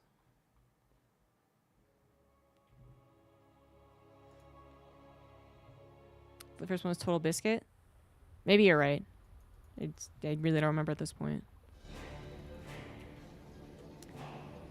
Alright, we got ourselves the finals, but not the overall grand finals. There we go. We got the winners finals for this week's afternoon Open Cup. There is a evening Open Cup, evening I guess America time anyway, where they're playing Wings of Liberty. Stegosaurus, Hartosis, and Pig putting in some money for an interesting evening of classic StarCraft. Did not realize they were doing that. It is actually kind of interesting. I might check it out, but probably not going to cast it today. We're just going to be doing some regular old retail. Is that what they call it? Retail StarCraft? Yeah. I was thinking of how they refer to it, World of Warcraft. So we got top right Max Pax, bottom left Clem. It is a finals, even though it's not the finals. And so, of course, it's Max Pax versus Clem. I noticed that Beowulf EWC website completely useless. They don't know what they're doing. So why they put a timer up is beyond me. But some guy had a plan 4 months ago, and he was like, "You think we could get all the games like finalized before, let's say, 2025?" And the rest of them were like, "Absolutely, of course. Like, it's definitely gonna happen. We'll have all games finalized for sure, 100% ink by 2025." And then that's not what happened apparently. So they're just like, I don't know. Hope no one pays attention. Take it down. Just take it down. It's very funny. A 6th game keeps appearing and disappearing. Just like it's like Microsoft, like, and they're holding like a fishing pole and they're like dangling. EW like, no, we don't want it. No, just kidding. Well, no, you want it? No, just kidding. I have no idea what's happening behind the scenes, but at this point, I'm actually pretty hopeful that it'll be at EWC, but we really don't know anything. So we got a 1-Rex expand coming out from Clem, and Max Pax doing his 1 Gateway expand. It's normal TVP. All series here in the upper bracket, it's going to be best of 3. Bottom bracket, excuse me, is all best of 1, but then we get to the upper bracket for the finale, and it might be more of a classic tournament structure that you might be familiar with if you play some other 1v1 games, which is that since it's a lower bracket winner comes up to the upper bracket, has to win against the upper bracket guy to actually recover his loss, however you want to put that, and then win again. So we'll get more into that when we do get to the finals. This is just 2 people who have survived the winners fighting against each other for the prize of waiting in the finals. Wherever the loser is to props come back around. And according to recent history, Max Pax is the favored one here. Clem doesn't have trouble against a lot of Protosses, but the one he does is Max Pax, as Max Pax just seems to have something a lot of the Protoss players don't. Certainly does like being early aggressive, and that's what we're seeing here, although it might have backfired to a certain degree. Clem trying his best to out-micro the potential overwhelming unit count there. That would have been 3 units for Max Pax, 1 Zealot, 2 Adepts against, I believe that was like 6 Marines, and a Hellion was not out yet. That could have been worse. Theoretically, I suppose it could have been better, you know, a bunker on the high grounds earlier on, and then the Zealot wouldn't have been, I mean, the Zealot, you know how that goes, right? Because the bunker's there, but then the Zealot runs past, and the Adept shades past, and you gotta pop out of the bunker. Yeah, I would actually say taking that like it did, jumping on the chance to go after the Adept because you knew the Zealot was gonna die, is actually probably even smoother overall. Adept does get in, something that Clem certainly noticed, but didn't have the time to react, I suppose. Because even though... I was going to say, is there any reason why he would want that Adept to go in there? I don't think so.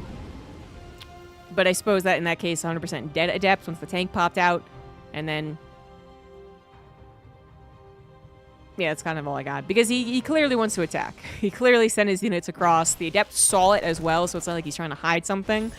And the Medevac has picked up the tank and is out racing forward here. MaxPax, having known about it for a while, has been doing the appropriate thing and then just building stalkers almost non-stop off of 3 gateways, which is really the ideal situation. The unideal part of this is not having a shield battery. A shield battery would have juiced up these stalkers before it was taken down by the tank, and that would have been helpful. It looks like stalkers and probes left to be sacrificed instead. Just kidding on the probes. Not nearly as many went down as the Warp Prism got to work, saving at least 2 or 3 more probe deaths.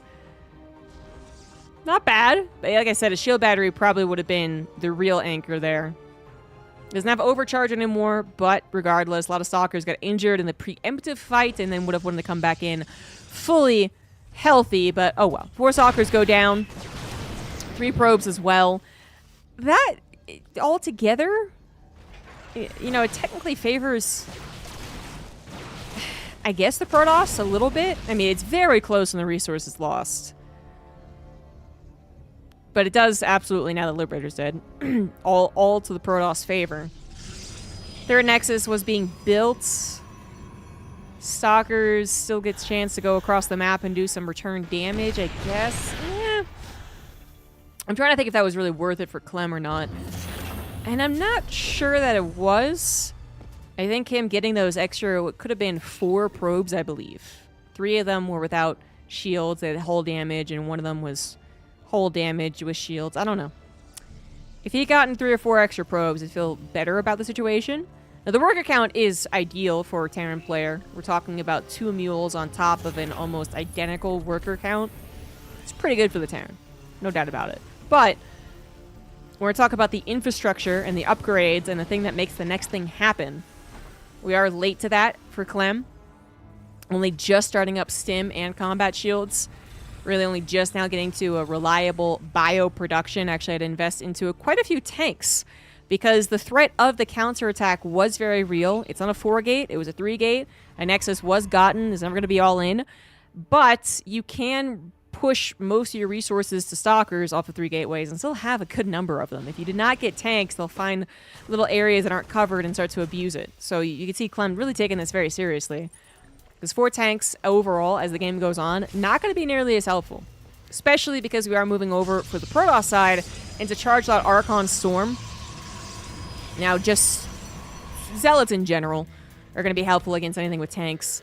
But particularly a kind of sharking, almost surprise-like engagement that Storm Charge would look for, that's really going to make those tanks struggle to be effective in any type of direct fight. They can be left at home for defense, but again, not that great against Zealots, which are the main run buyer. It's, now, tanks in this matchup have never been my favorite. I have seen them used well.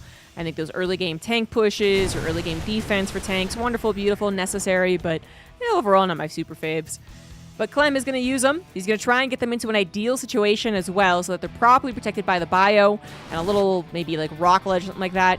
And then they will be scary. I don't mean to totally discredit the tanks. But if MaxPax can get the ideal setup here, if he can get a lot of Zealots on the field, a couple of Storms ready to go, and get a partial surround, he could actually take care of this. This is going to be an SCV pool. It's all off 2 bases, guys. We got ourselves an all-in. The Storms have already hit, though, and oh my god. I didn't think the Storms were ready. That was my bad. I did not realize the Storms were that ready to go. I looked away for a second. The Warp Prism with 4 High Templars just bombarded all of Clem's engaging units. And that is already pretty bad for the Terran. That's, woof. Yeah, that's going to be a cleanup on the side of the Protoss. Clem was entirely all in, and he will not be winning this game. Even one last storm, no, 2 more storms actually to ensure victory. I mean, that was perfect. That was actually pretty perfect. I was actually thinking those storms would not be as good even if they were available, but they were right on the army as they were coming through a choke, as it was getting set up. And to have Storm ready for an SEV pool specifically is also just the best situation possible.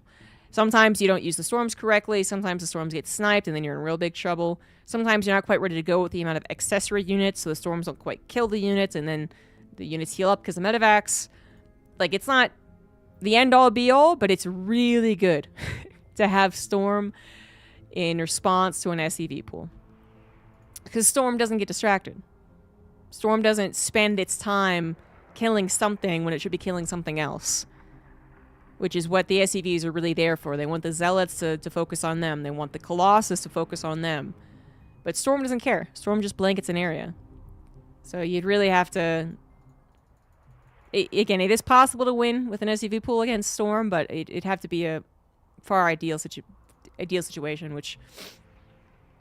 I was still kind of trying to figure out, like, was that opening worth it for Clem? Wasn't it? I think it would have been worth it, again, had he killed a couple of extra probes... But then also had Max Packs been thrown off a little bit more. But Max Packs really chose the correct things to do pretty much every step of the way, including but not limited to his decision not to over-engage with Stalkers. He made a decent amount of them, like 10, which ultimately didn't end up doing a lot besides, well, of course, defending. But then the counter didn't really happen, but he didn't really over-invest into it. He didn't get stuck on the idea of going into Colossus because that's what's classic or something like that. Very good Protoss player, Max Pax is. And he is now up 1-0. In the bottom left, it is Clem. Did realize I didn't do bets, but we'll do bets if Clem wins. Storm's a honey badger. He'll kill you all. So Clem, he does seem to be having some trouble against this particular Protoss. Most other Protosses, I mean, he doesn't win against all of them every single time, but he is favored against every other Protoss player. Yeah. Pretty sure. But with Max Pax, that has been a thorn in his side forever, actually. There was a couple of periods where Clem would have, like, even I think his longest streak against Max Pax might have been like a 6-0 in series, maybe. I'm pretty sure I've seen that on Aligulac, because these guys, they face each other like 100 times a year. So that might sound like a lot, but then keep in mind, Max Pax has returned the favor, just not consecutively. So I think there was a time where Clem was just like 100% the best, beating all the Protosses. Woe is Protoss, no one knows what the hell to do against this guy. But whenever it seemed like that would be the situation, and like nothing's changed, no patches, no maps, all the same players, suddenly it would reverse. Suddenly it would be Max Pax winning, and again, no differences other than just the players on a different day. So it's always been back and forth. There's just periods of time where one player does, 6 consecutive wins in a row, the other guy does 4, the other guy does 2, and then the 2, and then I don't know what the patches really changed that. I did look up their scores prior to this game beginning, so I do got it convenient as we wait for the builds here. And Max Pax did most recently win against Clem twice. So one of those was the Grand Finals, then there was a Monday Cup for Wardy. Before that, it was Clem, then Max Pax, then Clem, then Max Pax, Max Pax, Max Pax, then Clem, then Max Pax, Max Pax, then Clem, then Max Pax, Max Pax. In the last 6 months, Clem has a better win record, and overall, he absolutely has a better win record. But it feels like it really is day dependent. And this might be the day that Max Pax wins again for the 3rd time in a row. We did have an Engineering Bay block, so I've been skipping some important things, but the Engineering Bay block leads to the 3rd Nexus, being taken as the natural, in which Clem is now going to try and harass, potentially. Now, this is what Max Pax wants to figure out. He wants to know what the hell is following up that block, because the block itself is not the most terrifying thing. There's delayed mining time as the probes have to go extra long to get to their minerals, and you're not as well protected, but that's really the ladder that's really important. I'm not as well protected. What the hell is he throwing at me? Before Cyclones were changed... How to put this? When Cyclones could be reactored, they became a really heavy tool alongside Hellions being reactored after Engineering Bay block. But then Cyclones got changed again. So Cyclones are no longer reactored out. And as such, they're not as much of a threat to the follow-up of the Engineering Bay block, but they could still be, because you could just send all your units across the map. Cyclones included. Like, this would actually be a very common thing to see if your opponent was going Stargate. We see a bunch of, like, push-outs with, like, Viking and Cyclone. Anyway, this is not the most aggressive tactic to try and follow up an Engineering Bay block. That would have been Hellions reactored, Hellions trying to get in every which way, and then, honestly, Max Pax might have struggled to deal with it, but he did not seem worried at all about that possible follow-up, even though he didn't actually see what the factory was doing. Because he didn't build shield batteries by default, he didn't... I mean, there's some SimCity, actually. So there's that, but there's no shield batteries, which... If you're thinking Hellions could be on the way, that would be the first thing they do. And a lot of times, they'll go Stargate, too. Just to help out against the possible multi-pronged threats. Not this time, though. Not for Max Pax, who was happy going back into his Stalkers. Blink is about to finish, which is going to save the stun now! Oh, the timing! The timing! Almost saved his second Stalker. 2 Stalkers going down. Actually, kind of bad. Actually kind of bad. Max Pax, I usually want to do that. The blink is done. We'll see that get a lot better. He's trying to buy time right now. Buy time for the shield battery. Buy time for more warpins off of these 3 gateways. And I think he's going to be okay. That Cyclone is 1 hit from death. Shield battery will be done. Could recharge the Sentry if he wanted. If he needed it, doesn't really need to. Force field plus Guardian Shield. Shield battery is out of juice. And Stim is apparently done. Whoa, okay, that's a lot of firepower. Very weak Terran units is going to be stimmed again, but that might just be what pushes this over the edge, actually.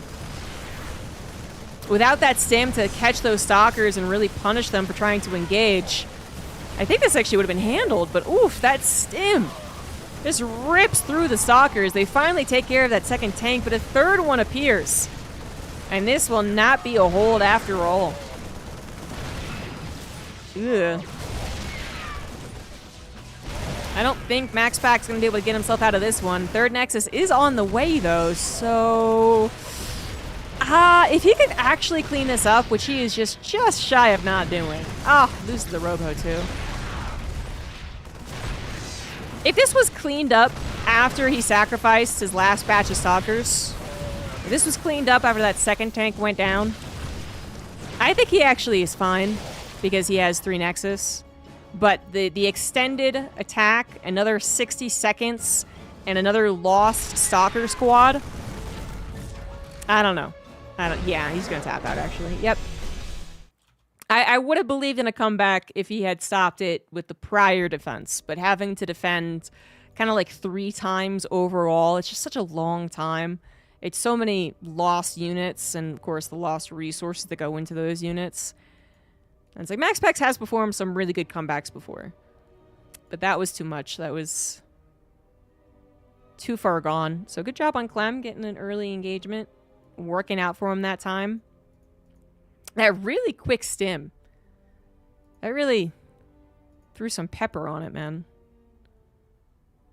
Because you can really do so much micro with the Stalkers with Blink against non-stim Marines. And even non-stim Marauders, you know? It's much easier to kind of count the shots and guess the range and whatnot when they're not just like zip-zipping all over the place, stimmed up crazy drug addicts. So since that is game number 3, we'll put some bets on. Who will be the finale winner?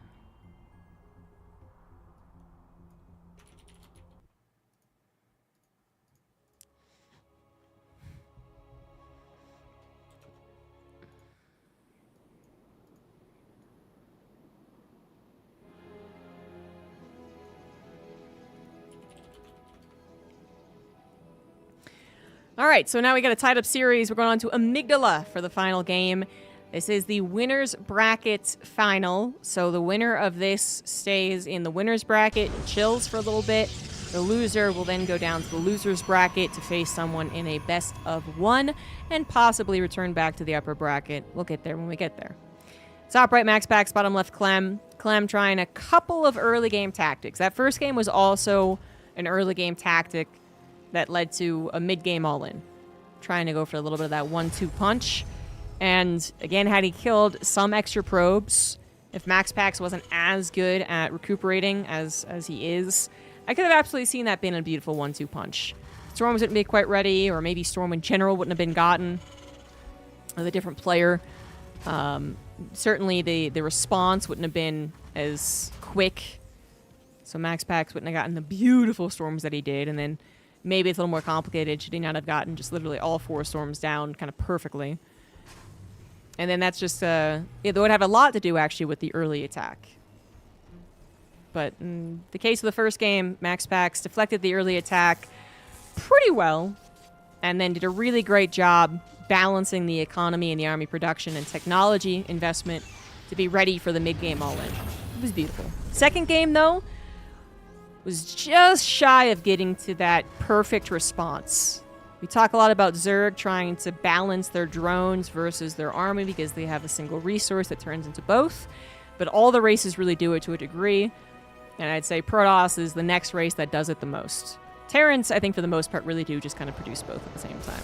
Whee, mules! But for Protoss, there's definitely a lot of times in every matchup that they play in that, you know, not producing from gateways is really important. Not over investing into probes to then transfer to your next building is really important. You got to hold off on that and time that correctly too, and the chrono boost and where they go, right? And last game, it was just shy. I think second shield battery, Blink being a little bit faster actually to save an additional 2 stalkers could have been big. Perhaps an earlier pro pull. I mean, it's going to be really small stuff that MaxPax would look at and be like, oh yeah, okay, this obviously, and that obviously, and that obviously, that I'm not doing. But it would be probably some small stuff. But it's small, but important. And then he would probably not have been tripped up as much.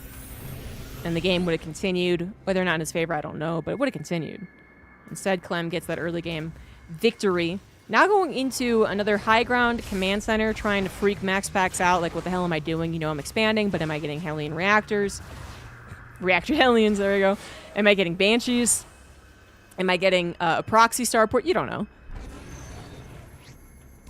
One thing you would know is that it's not going to be Reactor Hellions with this little squad of units. Well, most likely, I guess. Most likely it's not going to be Reactor Hellions after this. But you still don't know what exactly it is. And 5 probes have gone down to the 2 Reaper Hellion early game hit squad off the factory expand. And this is going to be followed up by more aggression. Not Banshees, not Hellions, but rather a couple of Cyclones. Or 1 Cyclone and then into a tank and then the medevac here. And then just a little bit more on that pressure. Now, this doesn't seem... It doesn't seem like it's going to be the same thing as that... What was the last game? Wow, can't remember openings.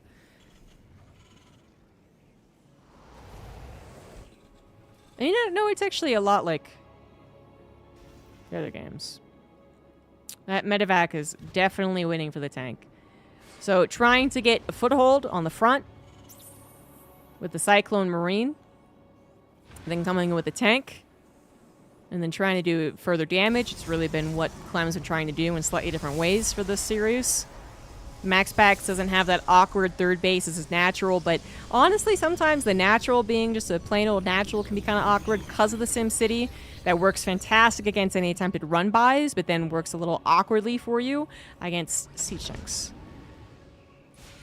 Now that first Siege Tank is out. I didn't think I imagined that. Okay, he's just using it defensively. All right. So now, I mean, it might look a little weird to have that medevac here. He's not going to go for a dedicated attack, but he is going to pick up the Cyclone and Marines and go for a little bit of harassment, which I think would have been my default assumption if it wasn't for the last 2 games. Clem and dancing around with the medevac, trying his best to out-micro his opponent. Very, very normal stuff. Him trying to basically end the game in the early game with a tank push into an all-in. It's a little off for him, but perhaps not versus MaxPax, who, again, he does struggle against. So he's got to bring out some things he doesn't usually have to. It is just the medevac harassment. Observer is going to witness all these tanks still playing defensively, so there's really no worry there. We kind of got the idea, the gist of the situation.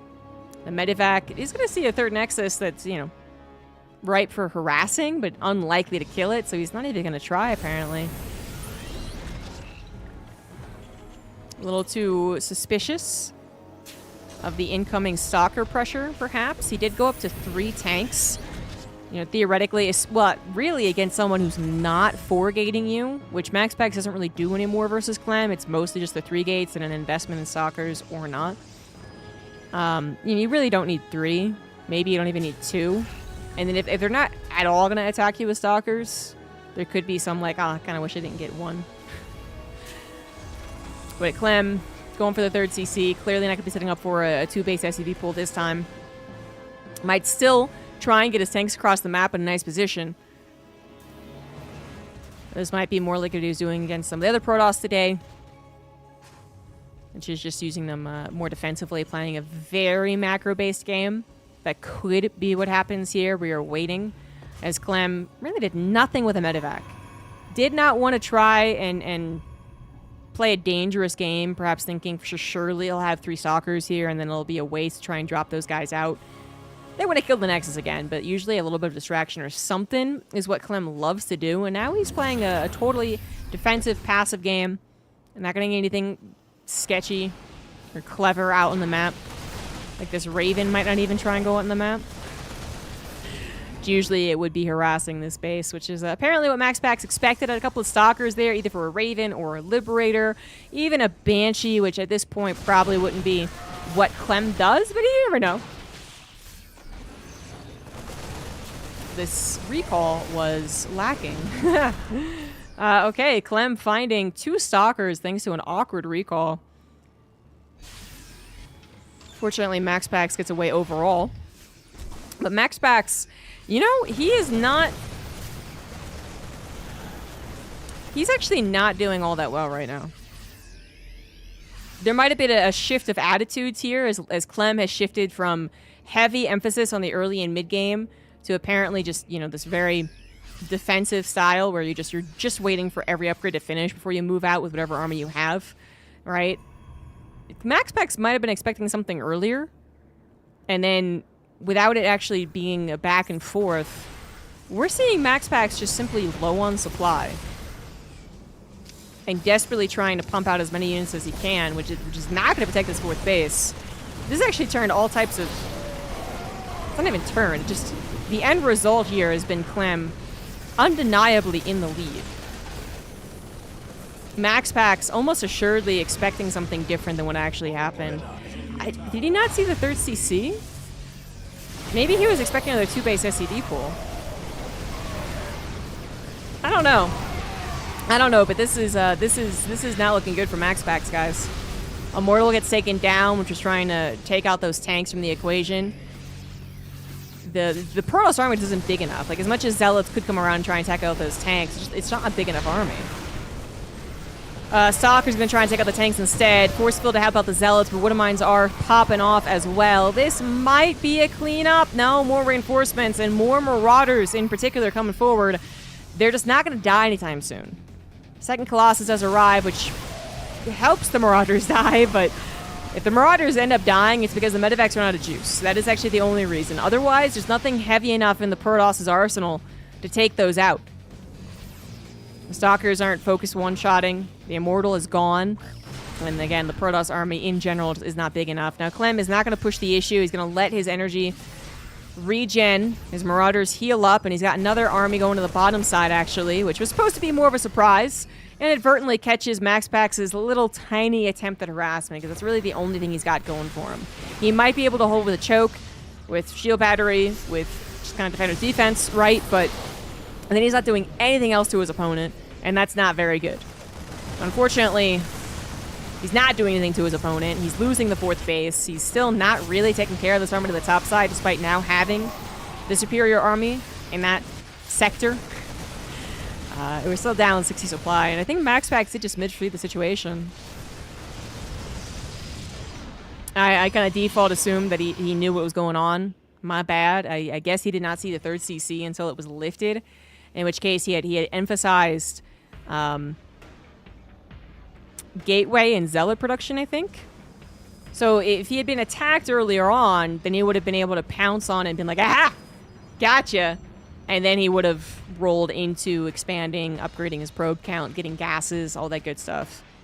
But without any attack, and you invest a lot into gateways and actually producing from those gateways, and suddenly you're going to be much worse off in 60 seconds. Or, you know, Clem has had his plan work out kind of brilliantly almost. I mean, you got a medevac that didn't end up doing any harassment. That was the only thing that went poorly for his build. But MaxPax felt out of step with his opponent there. Now he's going to lose his Warp Prism. Yeah, you can see Clem really wants to grab that one. If he takes out the Warp Prism, there is no threat on his side of the map at all. And that's the only thing he has to worry about, because when it comes to a direct fight, he is going to take it pretty freaking easily. Ghost EMP, blanket the army. Shield battery won't have overcharge because we're in the new patch. Vikings will eventually tear down the Colossus, although they're not getting any early pot shots. That's alright. We're talking about a 70 supply difference, and yeah, A-moving might be very possible. It is indeed. GG. Clem, he will 2-1 his opponent based off of best of 3 play. Yeah, I mean, it wasn't 1, 2, 3 of the most wildly different strategies you'll ever see to throw off someone in a best of 3. And at the end of the day, you could even argue it was kind of lame. But what he did was play a very different style for the first 2 games and decided to mix it up for the third one. And I think that mix-up absolutely threw MaxPax for a loop, ending in one of the easiest games that Clem has had against MaxPax in the last, you know, like 2 months. So, you know, that's nice for Clem. Clem will advance on, be waiting in those grand finals for the lower bracket contestant.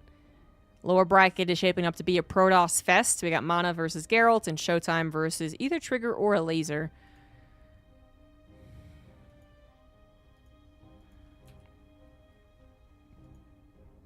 The early harass getting 5 probes. Yeah, that was good. That was definitely more than MaxPax would usually let him get.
Seem to have lost my bracket. So Mana 1 versus Geralt and Showtime Trigger is currently happening.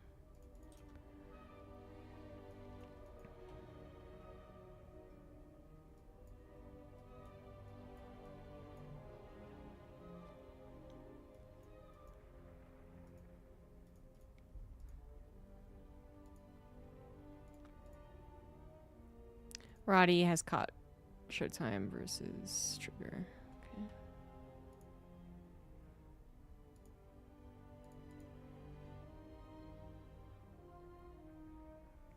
Okay.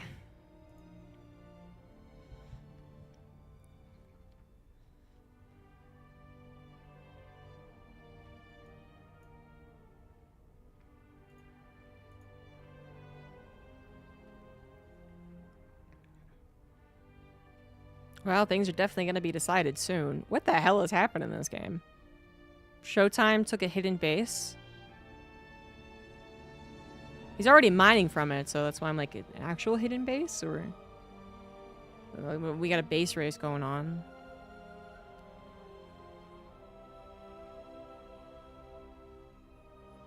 This is actually a very interesting game.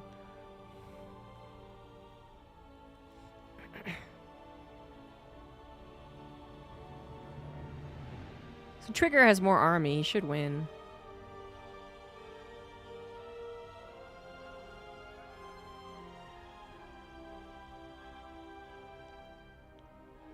Showtime won't have a Nexus to recall to. If Trigger goes after the army right now.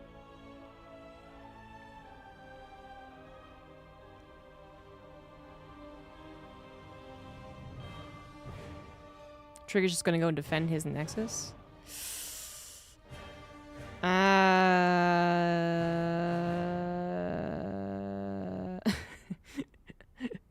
Then I think Showtime wins?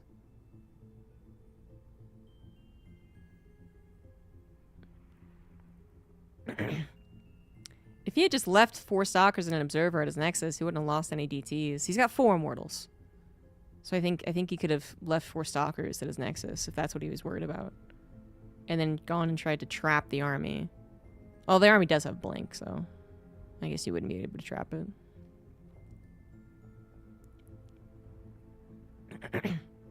Oh, it's awkward. It's very awkward. Where the hell are the Immortals? Yeah, Showtime is gonna tap out, okay. It was like, in general, couldn't Trigger just leave like 4 Stalkers there and go kill his bases? And the answer is yes.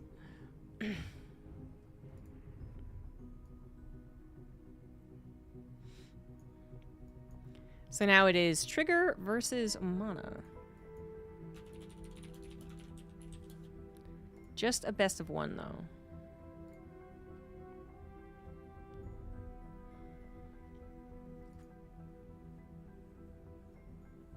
Clem's the best Protoss player right now. I never believed that. Max Pax was always better. But I still think other Protoss would also be... They'd be more dependable.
Hoping Max Pax doesn't get handed seats versus Clem. I don't know what you mean by that, but...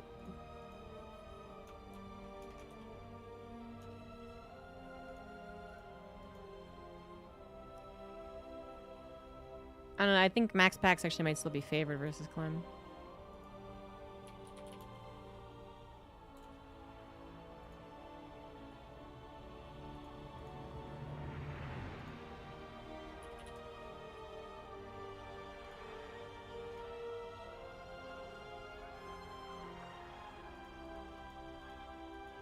No resub then. Thank you.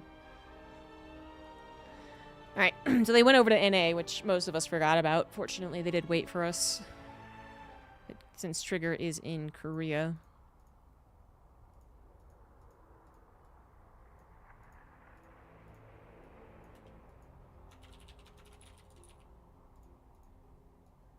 Get your bets in quick. PvP could be done before the bets are even finalized.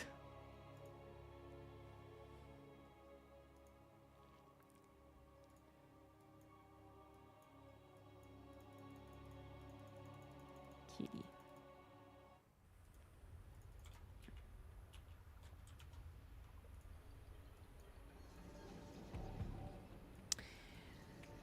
Best of 1 PvP. The winner of this faces Max Pax. The winner of that faces Clem. In the top right, it is Trigger. In the bottom left, it is Mana. So guaranteed PvP final. Nothing but Protoss is left over. The Laser was the farthest advancing Zerg. So we are going to award him, I think it's like $50, I want to say. But then the rest of the prize pool goes like you would expect. First, third, fourth, whatever. Yes, pays the top 4. Don't have to worry about points, do we?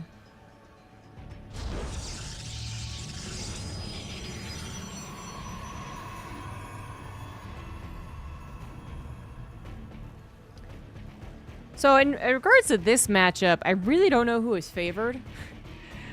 I think Trigger has become more reliable. He also had periods where, you know, it felt like he could be one of the best players or one of the worst players.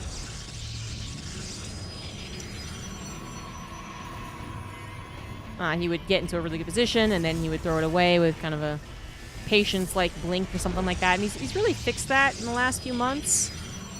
Mana is still a player who, to me, can spike wildly, but it is becoming rarer again. And then, yeah, it's not as consistent. It's a best of 1 PvP.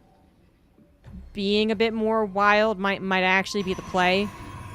But it's dangerous no matter who you are in this situation. Both of them go for low ground expansions, or at least low ground buildings. Mana clearly not intending to go for an expansion, though. This probe sees that, hey, this is not just 1 gateway, it is 2. I mean, an expansion could still come down after this, but it's in darkness a little more. They could be getting a Nexus behind this, going for some early game pressure. Hoping to delay your Nexus and then kind of call it even, or obviously get ahead. But they could also just straight up all in and just like try to end the game. Either way. And that is what Mana's doing. Which I would be a little more inclined to believe. I'd be much more worried about that than him getting a couple of Stalkers out and then getting a Nexus behind it. As much as that would be a bother, you have such limited power in the early game with 1 gateway. It wouldn't really put him in a better position, I think. The high ground wall with a shield battery and whatever you get out of the Stargate in time is usually pretty good against any type of early game pokes. It would only have been 2 gateways, right? Now that we know it's really an all-in, which Trigger does double check on, sees no Nexus building. I mean, I guess it actually maybe technically doesn't see it. I don't know, but I think Trigger's gonna figure out, like, he's gonna play it safe. And I know a Nexus doesn't seem very safe, but you do have basically excess minerals when you open up in a certain way. You can't just change it completely on a dime. Unfortunately, does lose the Oracle, and that might not have been worth the Stalker kill. The Oracle could have been a threat for Mana's home, or it could have gotten a stasis trap later on, which would have been difficult for Mana to deal with. Now Trigger down just that single Stalker and a shield battery. Void Ray will pop out. Mana is going to choose Patience over trying to push the issue right there, because he probably could have gotten the shield battery. But then maybe more of his Stalkers would have died. Instead, goes back, waits to the Warp Prism, waits for Warp Gate to finish. It is a 3-gate Robo, all in, guys. Trigger's got 1 Void Ray. The second one is not yet halfway done. He has had time to produce way more shield batteries. And maybe a backup pylon or 2. And that is looking pretty good. But you know what a Warp Prism can do? Warp Prism just lifted the main base. Something that Trigger was aware of. He had a probe at the very least here, and he is building a shield battery, but it's not quite done. This is definitely Mana's best chance to win this game. A hallucination is a good idea, now known to be a hallucination with how much damage it took. Still going to be taken out of the equation. 1 Void Ray injured, 2nd Void Ray down, 1st Void Ray down, and now it is just the gateway units. Trigger forced to pull the probes. The shield battery not helping out enough. And Trigger, I think he's going to get bopped here. Unfortunately, needed both Void Rays properly protected behind an army with the shield battery helping, and instead came in from 2 different directions, made the micro a lot more difficult. And obviously didn't have any SimCity to help him, so that was the exact right move there from Mana. Well done, GG. Trigger forced out of the Open Cup. Time to finally hit the sack, I guess, because it's like 5 in the morning in Korea. And Mana will go on to face Max Pax in a best-of-1 PvP. And we have no idea how that's going to go either. Max Pax is, I think, even heavily favored versus Mana, but a best-of-1? We'll see.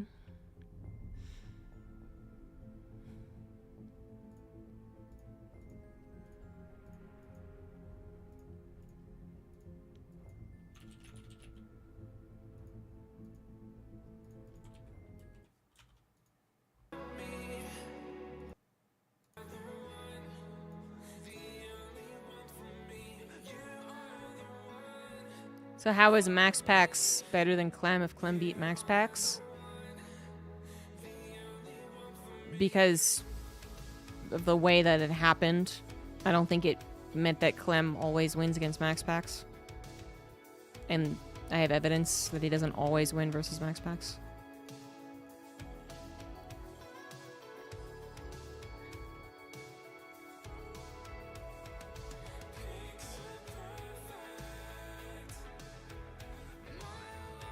Which is like, yeah, Clem did win their first best of 3, but I really think if they rematch in the finals, I think Max Pax takes it.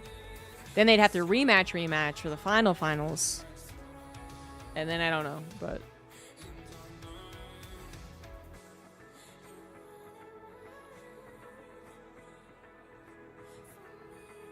I think Clem looks a little more dependent on trying to get a little bit of surprise on Max Pax than the other way around, so... But, you know, now that he's beaten him once, he might be supercharged with confidence and beat him easily the second time.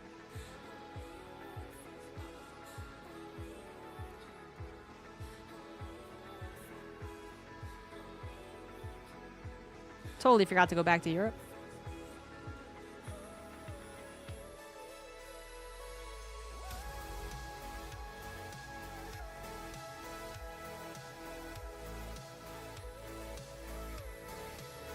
The name of this map is just, it looks like a virus. I would not open this if it was sent to my email. But I guess it's the right one. Excuse me.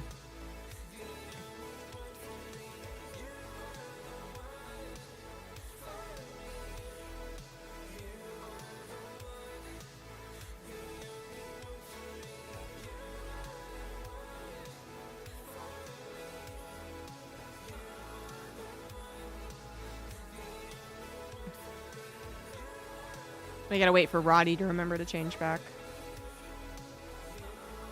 If you're looking for someone to blame for the downside.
Roddy's here, so there's no excuse. We should be going. Chop chop, players. Come on. Come on. Come on. Come on. Max Pax hasn't said he's ready yet. And Mana's too good of a guy to start the game before he says he's ready.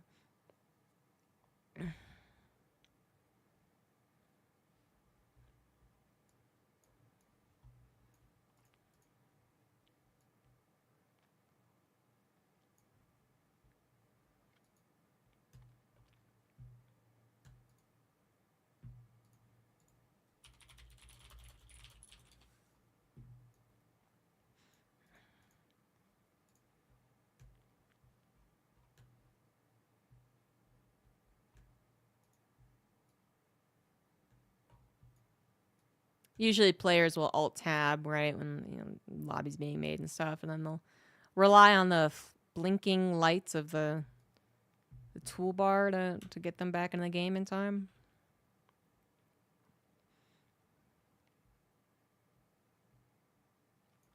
There he goes. He's rooted up.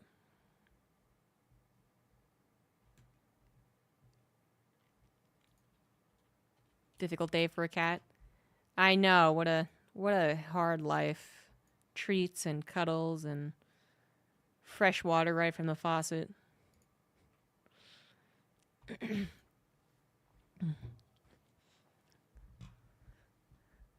Difficult life for poor Dimitri. Wow, I have not cast this map yet. In the top right, it is Mana. In the bottom right, it is Max Packs. It is made by Hyper 1. It's a 1v1 map, and I guess it's named Sugoma. This is one of the maps that the tournament organizers decided to put in instead of the typical ladder maps. Because whatever one they took out, and I don't remember which one it is, it's too bad, I guess. It was just terrible. Le terrible. And so they took it out. So, okay. I have no strong opinions on maps 9 times out of 10. So, I'm all for it. Makes it a little bit more interesting. And this is a very, very different map. Woof. I don't even know where to start in this map, by the way. Pretty large main. Natural has just the choke, no high ground. Third base, either direction. Yeah, some gold mix in the middle. We got rocks all the way in the back. Why would these rocks ever be broken is my question.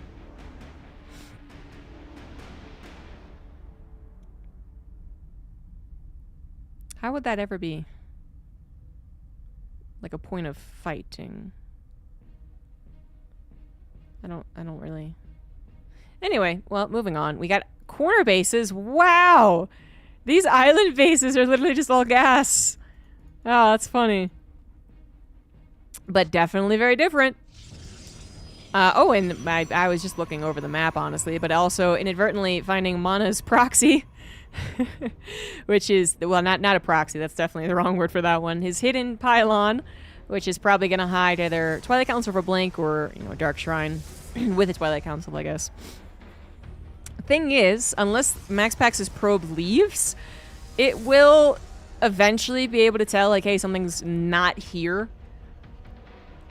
2 stalkers will pop out, kill the probe. That's a heavy commitment to army units early on, but that doesn't mean that they're actually going to, like, all-in you or one-base you. It could be a sign, as opposed to, like, 2 sentry opener. But it's not... It's definitely not the end-all be-all, and the probe does want to live, so it's going to leave before the stalkers pop out, meaning it doesn't know it's stalkers, first of all, although it might actually based off the timing of production, but that it wouldn't know what the Twilight Council is or isn't. Is it happening? Who knows? Max Pax doesn't quite know. Technically, a probe could have been coming down to place that 3rd pylon as his own probe was leaving. But he is going to be able to double back. Okay, doubling back is pretty important. He's not going to see a Nexus on the double back, and that's definitely going to take away the possibility of just a nice, safe 2-gate expand option. It's something else. Now, exactly what, we don't know. But with more stalkers being produced, if Max Pax picks up on that, he might be like, more stalkers. Stalkers get useful when they get blink. Boom, we got it. But at this point, I'm going to go ahead and say that Max Pax knows exactly what it is. Not because he scouted everything he possibly could have, but because there's really only a certain amount of options that people try against Max Pax to begin with because of his particular playstyle, always 1-gate expanding, either low ground or high ground. And one of the more popular ones is absolutely blink stalkers. So the Oracle comes out for Max Pax, who does have the Stargate as the option. He's going to get defensive Void Rays as well. And this Oracle is just kind of probably, again, confirming what he already has figured out. But a lot of stalkers, no additional technology in the base. It's going to be Twilight Council somewhere. Technically, it could still be Dark Shrine, but the thing about Dark Shrine is that it can't win the game instantaneously. Like, if you have detection, you'll take some damage, but it won't win you the game, and it certainly won't make up for a whole Nexus missing. So it's got to be something a little more all-in than that, something that could actually kill Max Pax, and that's going to be Blink.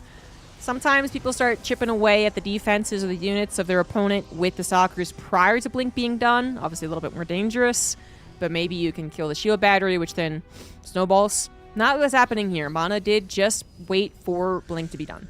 Max Pax did not reach out with it. Not that he could have to even stop this proxy because he just has so few units.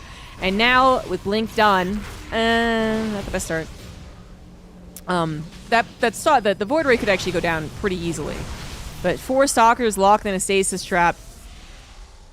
It's a lot of damage taken away from the Void Ray shot. He doesn't have enough to one-shot the Void Ray anyway. Soon he will. But an Immortal is now out. Now the barrier does get popped. That's a decent use of the Stalkers that were trapped. Another stasis trap though, so if Mana thinks he can blink on top of the army, he would be wrong about that.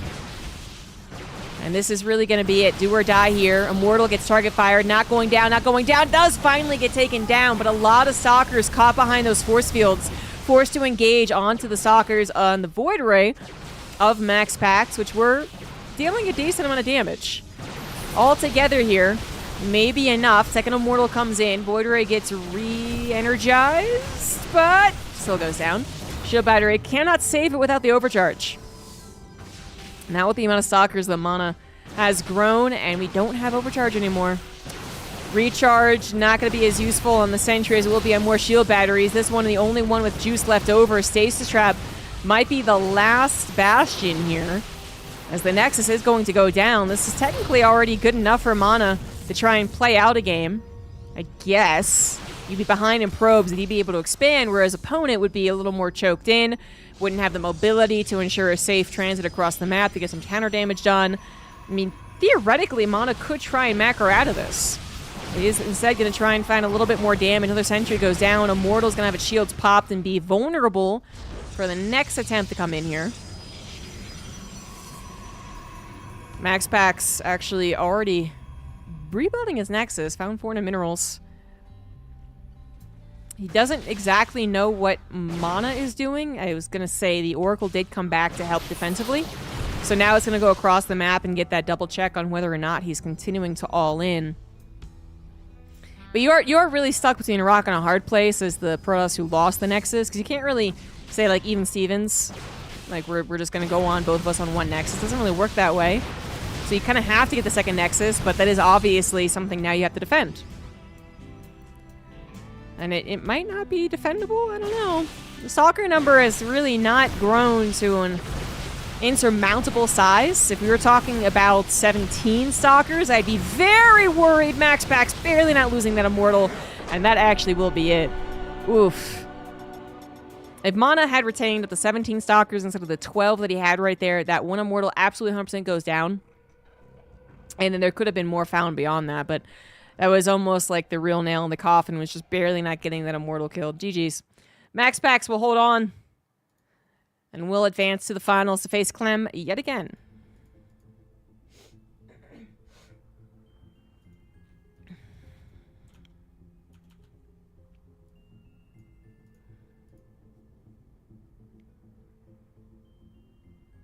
I'm out of water. Womp womp. Max Pax did win, yes.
was a saxophone. I don't like the saxophone that much.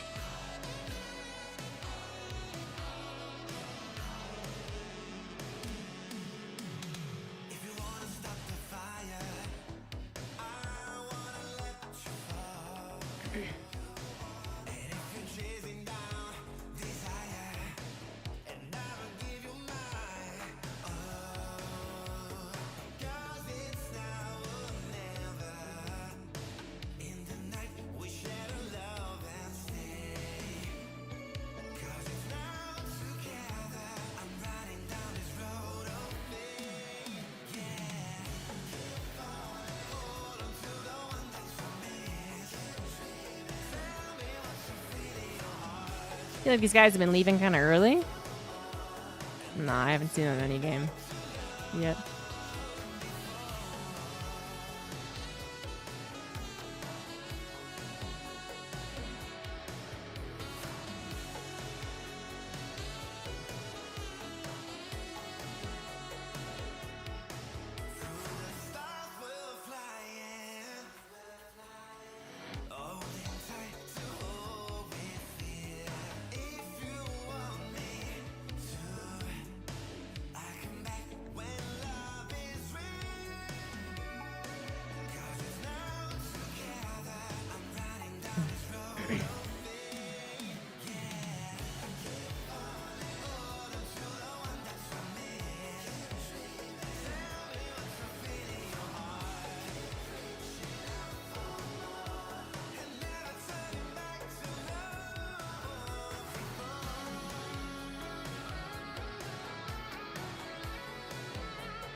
I would say that Clem went to eat dinner, but...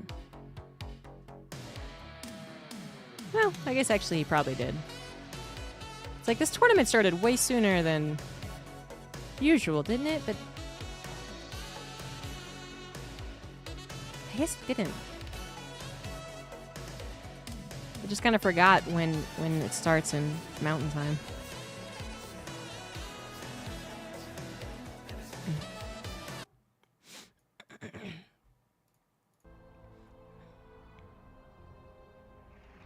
Sorry to ruin your groove. Ruin my groove. Clem vs. Max Packs will be a best of 3 guys, but it is a... I don't know what what is the terminology for this type of bracket. It's a double elimination bracket where they're playing it like it's double elimination. So you don't just defeat the upper bracket guy once, gotta beat him twice. Which...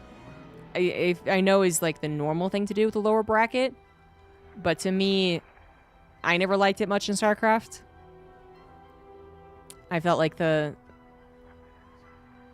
grueling lower bracket was already punishment enough.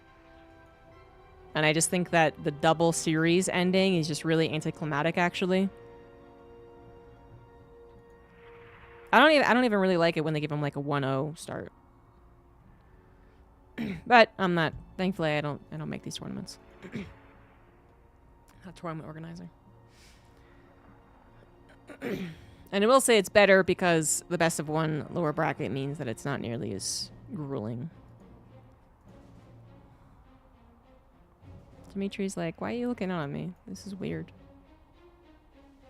You have an unhealthy obsession with me, lady. It's unhealthy. Telling you.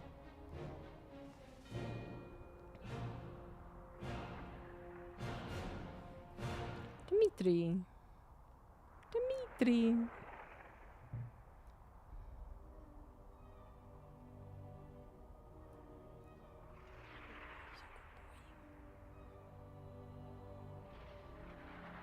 He's a big boy.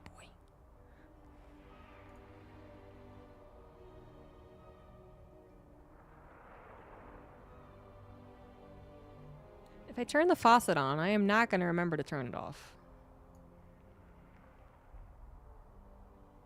You wasting water?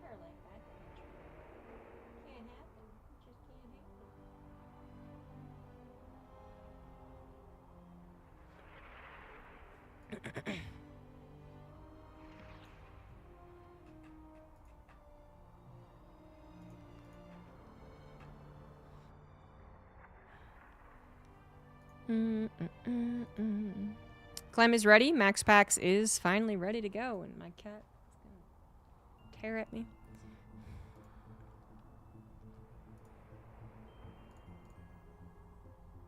I know, dude. I know. Poor little guy.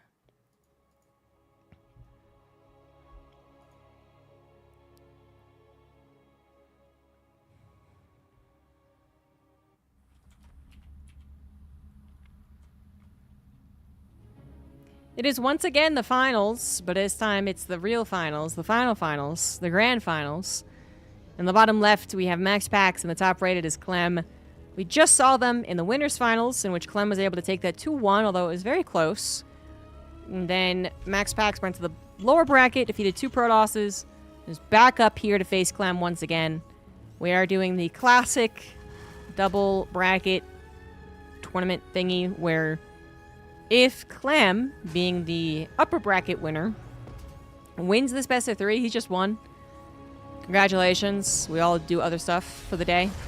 But if Clem loses this best of 3, then we play another best of 3. So the ladder, not the ladder reset, the bracket reset that comes with some iterations of a lower bracket tournament. Not very typical in StarCraft for, I'm guessing, a lot of reasons, but decided to go for this tournament for it. Couldn't tell you why exactly, but probably wanted to incorporate a lower bracket to make it a little more fun for people other than just, you know, meeting someone you're not going to win against and then bombing out after 2 hours. And then with a lower bracket, you do have that question of, would we make that all best of 3 lower bracket? Well, that takes forever, so maybe we don't do that. And then if the guy gets back up to the upper bracket, do we give any advantage to the upper bracket guy? And they've, you know, chosen what they've chosen. But I've been saying, between other games, that I actually still favor Max Pax here, even though he was the one that lost the most recent best of 3 they played.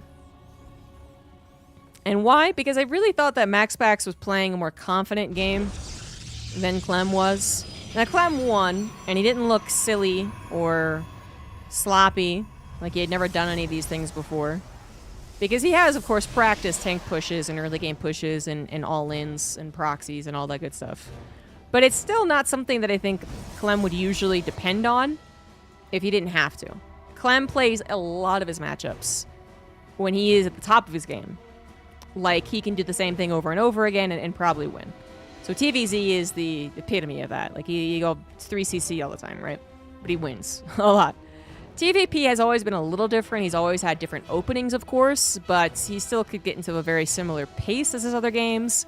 Not too base all-inning, not full-on 1-1-1 cheesing. You know, a little different, you know, Medivac versus a couple of Cyclones versus a Hellion and something like that. But then into a third CC and then into a macro game. And these are things that just have to be changed a little bit for Max Pax, as Max Pax has been beating him most recently in a couple of more prestigious best-ofs. So Clem might have been having a little bit of that underdog mentality going into the last best of 3, but perhaps the confidence gained from winning it is going to make him play, I'm not going to say less cheesy, because it's not like that whole game, that whole series was cheesy, but just maybe a little less of that tank push aggression. And we're seeing, well, actually a more aggressive opener, in fact, but a different one. 2 Hellions, 3 Reapers, opposed to 2 and 1. Max Pax does have that forward wall completed, but he knows the Reapers will just bop him out of the way, so trying his best to prepare for that, builds a pylon, will have to let his soccer go, as that's just a lot of firepower. Unfortunately, they all might be kind of meh units, but combine them together and there's something kind of good. Shield battery is going to be done, but won't protect the units near the wall, and this will have to be... I mean, it's not to be broken. That gateway, the Robo actually... Oh, that's the Robo. Oh. Eee. Ouch. Eee. Okay. Well, this isn't looking like a very good start for Max Pax. It's a cancelous Robo.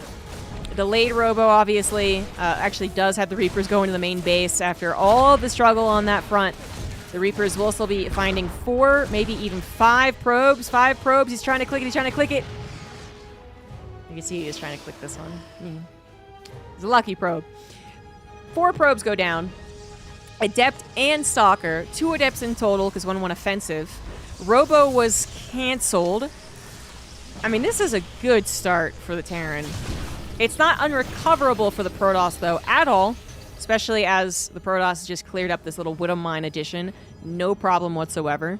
One of the scariest things about this type of opener is when you just let it affect everything else in the game. When you're just like, oh, I did that wrong, and oh, shit, I did that wrong, too, and oh, God, this is happening as well. Which even pro gamers will occasionally get overwhelmed by too many flurry punches. And that's kind of what almost happened there. You know, you're too busy trying to recover from that, oh, God, I messed up, let the Reapers in, don't see the Widow Mine. But the Widow Mine actually died. Medevac goes back home, nothing more will come from that.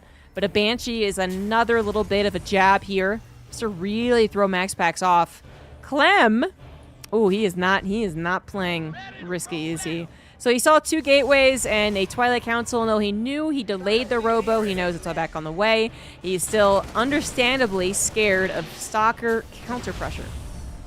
So the tanks were prepared in the main base and 2 bunkers in the natural. That's the defense of someone who was like, okay, you could have 8 Stalkers. You could have 10. You could have 12. You could have a Warp Prism. I'm not playing with that. And now that he's determined, hey, I got enough, and it's not going to be a lot of units, those units just recalled out. They were so scared. Yeah, you don't need it anymore. Moving on to the next stage.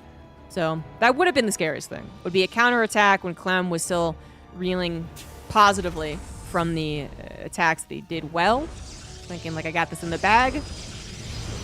It's a little overconfident. It's happened to him before, but not lately.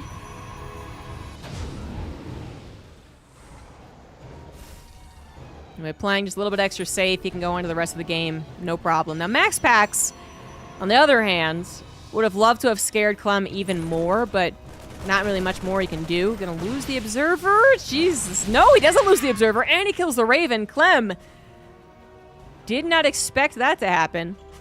Not at all. He did not anticipate that. Otherwise, his Raven should have been hotkeyed and pulled back very quickly. That's a pretty big mistake. Medevac of 8 Marines going across the map, seeing if they can do anything. The Stalkers of Max Packs are staying on the attack path. They are ready to see any incoming attack. And so they are not back at home, which is something this 8 Marine drop is going to take full advantage of. A couple of Stalkers were left just for little bits of things, but now having to come together and then choked in right here. Pylon already killed, delaying that +1 attack and not successfully grabbing the medevac either. Means it could come back later. That ended up being pretty perfect, honestly. Max Packs had, as I said, just enough littered around to stop something really small, like a single uncloaked Banshee. Did not do a whole lot, but it did distract, and then the 4 Stalkers didn't come over to the 8 Marines very quickly at all, leading to further probe damage. And Stalkers on the front had to be pulled back as well. So that's another benefit to doing that 8 Marine drop. Not that the Stalkers wouldn't have had to pull back anyway. We are getting to that point where the Bio Army is better than pure Stalker. But it just makes it really... It makes life a lot easier. You also got a little bit of a check-in on what the Protoss is doing and how they're doing. So this Banshee flies over a 4th base just now building. Is like, okay, I gotcha. All right, I see what's going down here. And it just makes you really confident. Everything has gone swimmingly for Clem so far. And he's going to lose a tank. Tank's not the most important thing. Cost a couple of Zealots. And honestly, if the Warp Prism wants to come back in, it's going to have to reinvest into Zealots, which could be a little dangerous if Clem is moving across the map. Now, Clem still has to be very wary about the Warp Prism, but never mind, there it isn't. Just kidding. Warp Prism injured from the earlier drop-off. Gets one shot by the Widow Mine. Max Packs in some trouble. That Warp Prism was pretty integral to his recovery from the early bits of damage, because it was the only thing he really had to scare Clem with. Now Clem, I mean, he's supposed to be worried about run-bys. That is still possible, but it's not nearly as potent without that Warp Prism. Clem is up 40 supply right now, or just about. He could be making his way across the map. There's not really a lot holding him back, but it looks like he is going to be waiting for something. I mean, it could just be simply, I'm going to wait till I'm maxed out. With all of my production set up, all my upgrades on the way, my 4th base into a planetary, you're really not going to be able to stop me at all. And this kind of defense, when maybe you expect offense, has worked out very well for Clem against Max Packs previously. Where it definitely looked like Max Packs in their last game 3 was thinking, oh, I'm being attacked, I'm being attacked, I'm being attacked. And then he wasn't, and then the macro game just unraveled from there. As Clem had one of the easier games of his life, and it feels like this could be a similar kind of idea. Where he's just like, I maybe could find success should I move out, but I know this guy is just waiting for me to do that, and he's going to start slapping with zealots, and then if I don't have my setup proper back at home, I'm going to be dealing with headaches left and right, so why go now when I could go later and still probably have that advantage? You know, eventually the game of StarCraft will come back to an even state given enough time, and then the only advantage someone will have is going to be a bank. Like, that does happen. Eventually, upgrades equal out. You can max out on 3 upgrades. If we had, 10 upgrades, it'd be very different. And you could have more choices, maybe, in, like, the type of composition you have, because you have more to invest in heavier, more expensive units. But eventually, everything evens out except for the bank, and we're kind of getting close to that point, where Clem is maxed out. And if you push now, it's still have a 20 supply lead, but MaxPax is actually intentionally holding on to supply. 1,000 minerals in the bank just to determine what he needs to do with it. And so now Clem, not going to have any time to take control over the game. He's going to be on the defense. But if he takes a good defensive fight, he's probably going to immediately counterattack. And that's what we're waiting on right now. We're kind of waiting on whether or not MaxPax screws up, I guess. Does he take a bad fight, and then Clem takes full advantage over the map because of it? But any early game shenanigans that have happened have really evened out at this point. MaxPax got up to the 4th base fully saturated pretty quickly. 5th base is up, although not fully saturated. It will be eventually as probes transfer. Upgrades finishing up for both parties. Clem's is closer to being done, but not quite done.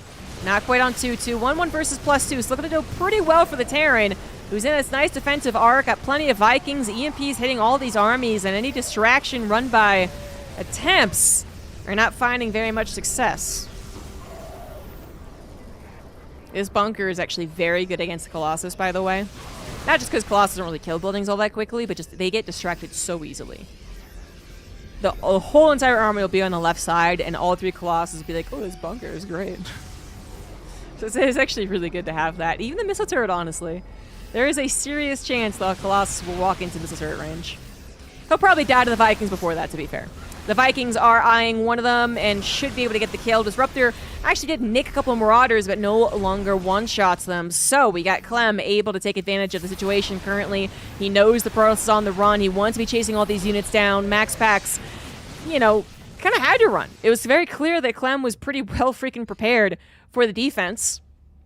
Mass Zealot was not going to overwhelm him. Clem wasn't going to be caught in between a big Zealot swell, unable to move around. That would have been a rookie mistake. Nor was he caught in a particularly bad choke where he couldn't move into the Protoss, right? Like, he could absolutely force his army through there. And MaxPax, yeah, he runs away for now. Gonna continue improving his army, particularly on those upgrades. As Clem's 2-2 finishes, starts up 3-3 pretty quickly. MaxPax will have 3-1 at the very least. But then also trying to find just better engagements. I mean, the more that Clem isn't paying attention, getting preemptive EMPs, the better that the Protoss army will be. But it is still pretty dependent on getting some type of gotcha move, and that might have been it. Zealot's on the backside, a very weak Terran army, and that is going to force a liftoff. That army was so weak, so injured from chasing and taking damage on the consistent battles, and those Zealots coming on the backside are absolutely perfect. Vikings are landed, and that's nothing to shake a stick at. They actually are pretty helpful here. But this would also be an opportunity for one Colossus to come and kind of ruin that. Not what MaxPax is thinking so far. Not until the Vikings are actually dead, if I had to guess. Once they're fully actually dead, not just landed, then he might go in a couple more Colossus. And there's a decent amount of production for the Terran, too. So that was temporarily a very good situation for MaxPax, but Clem has recovered.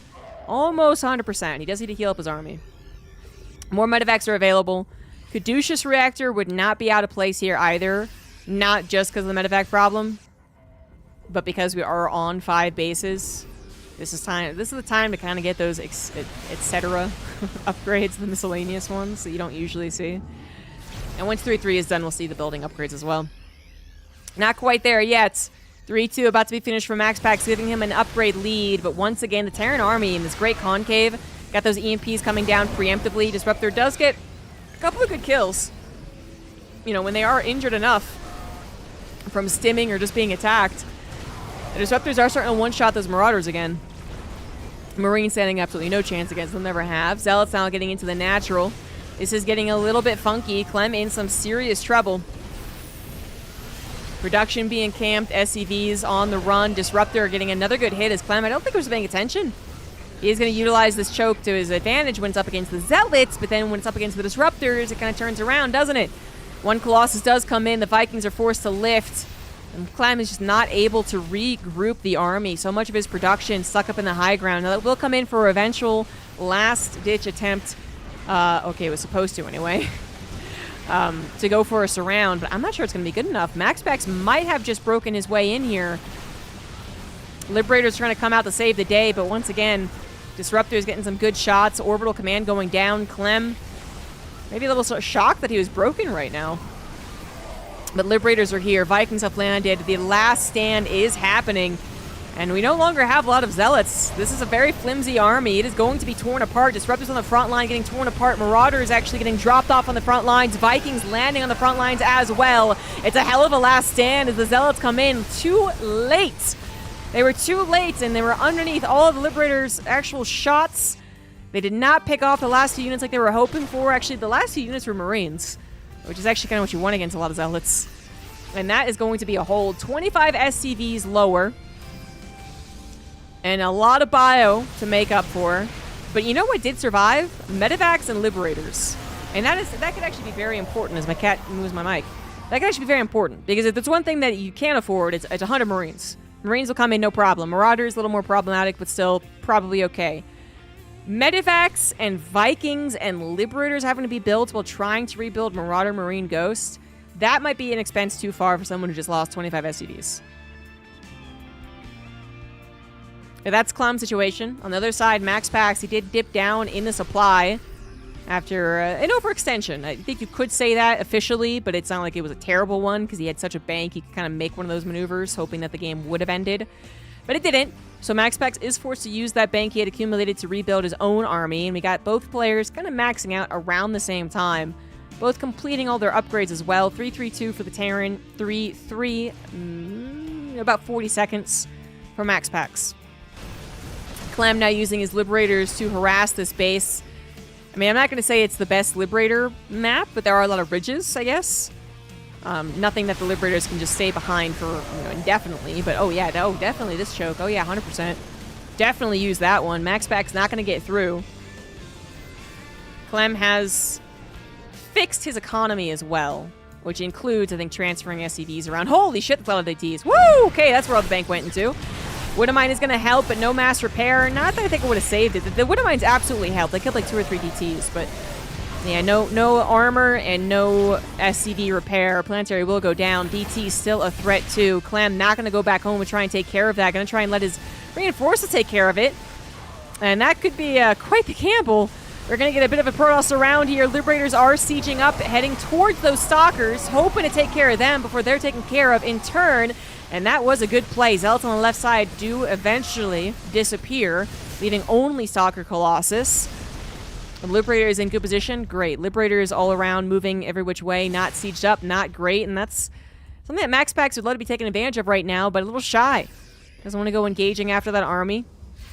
And when they let his DTs, I guess, do as much as they possibly could, which apparently they did not go after the third natural in main, which I think would have caused the most chaos. Looks like they went after that other planetary and were unable to kill it. 8 DTs still around, though, so maybe they were recalled. Actually, I gotta assume they were recalled.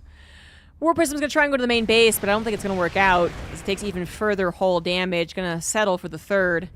MaxPax back on the attack, back on the map control. Still has 5 bases, by the way, so even though he lost one of his bases, he's still in a pretty good economic position.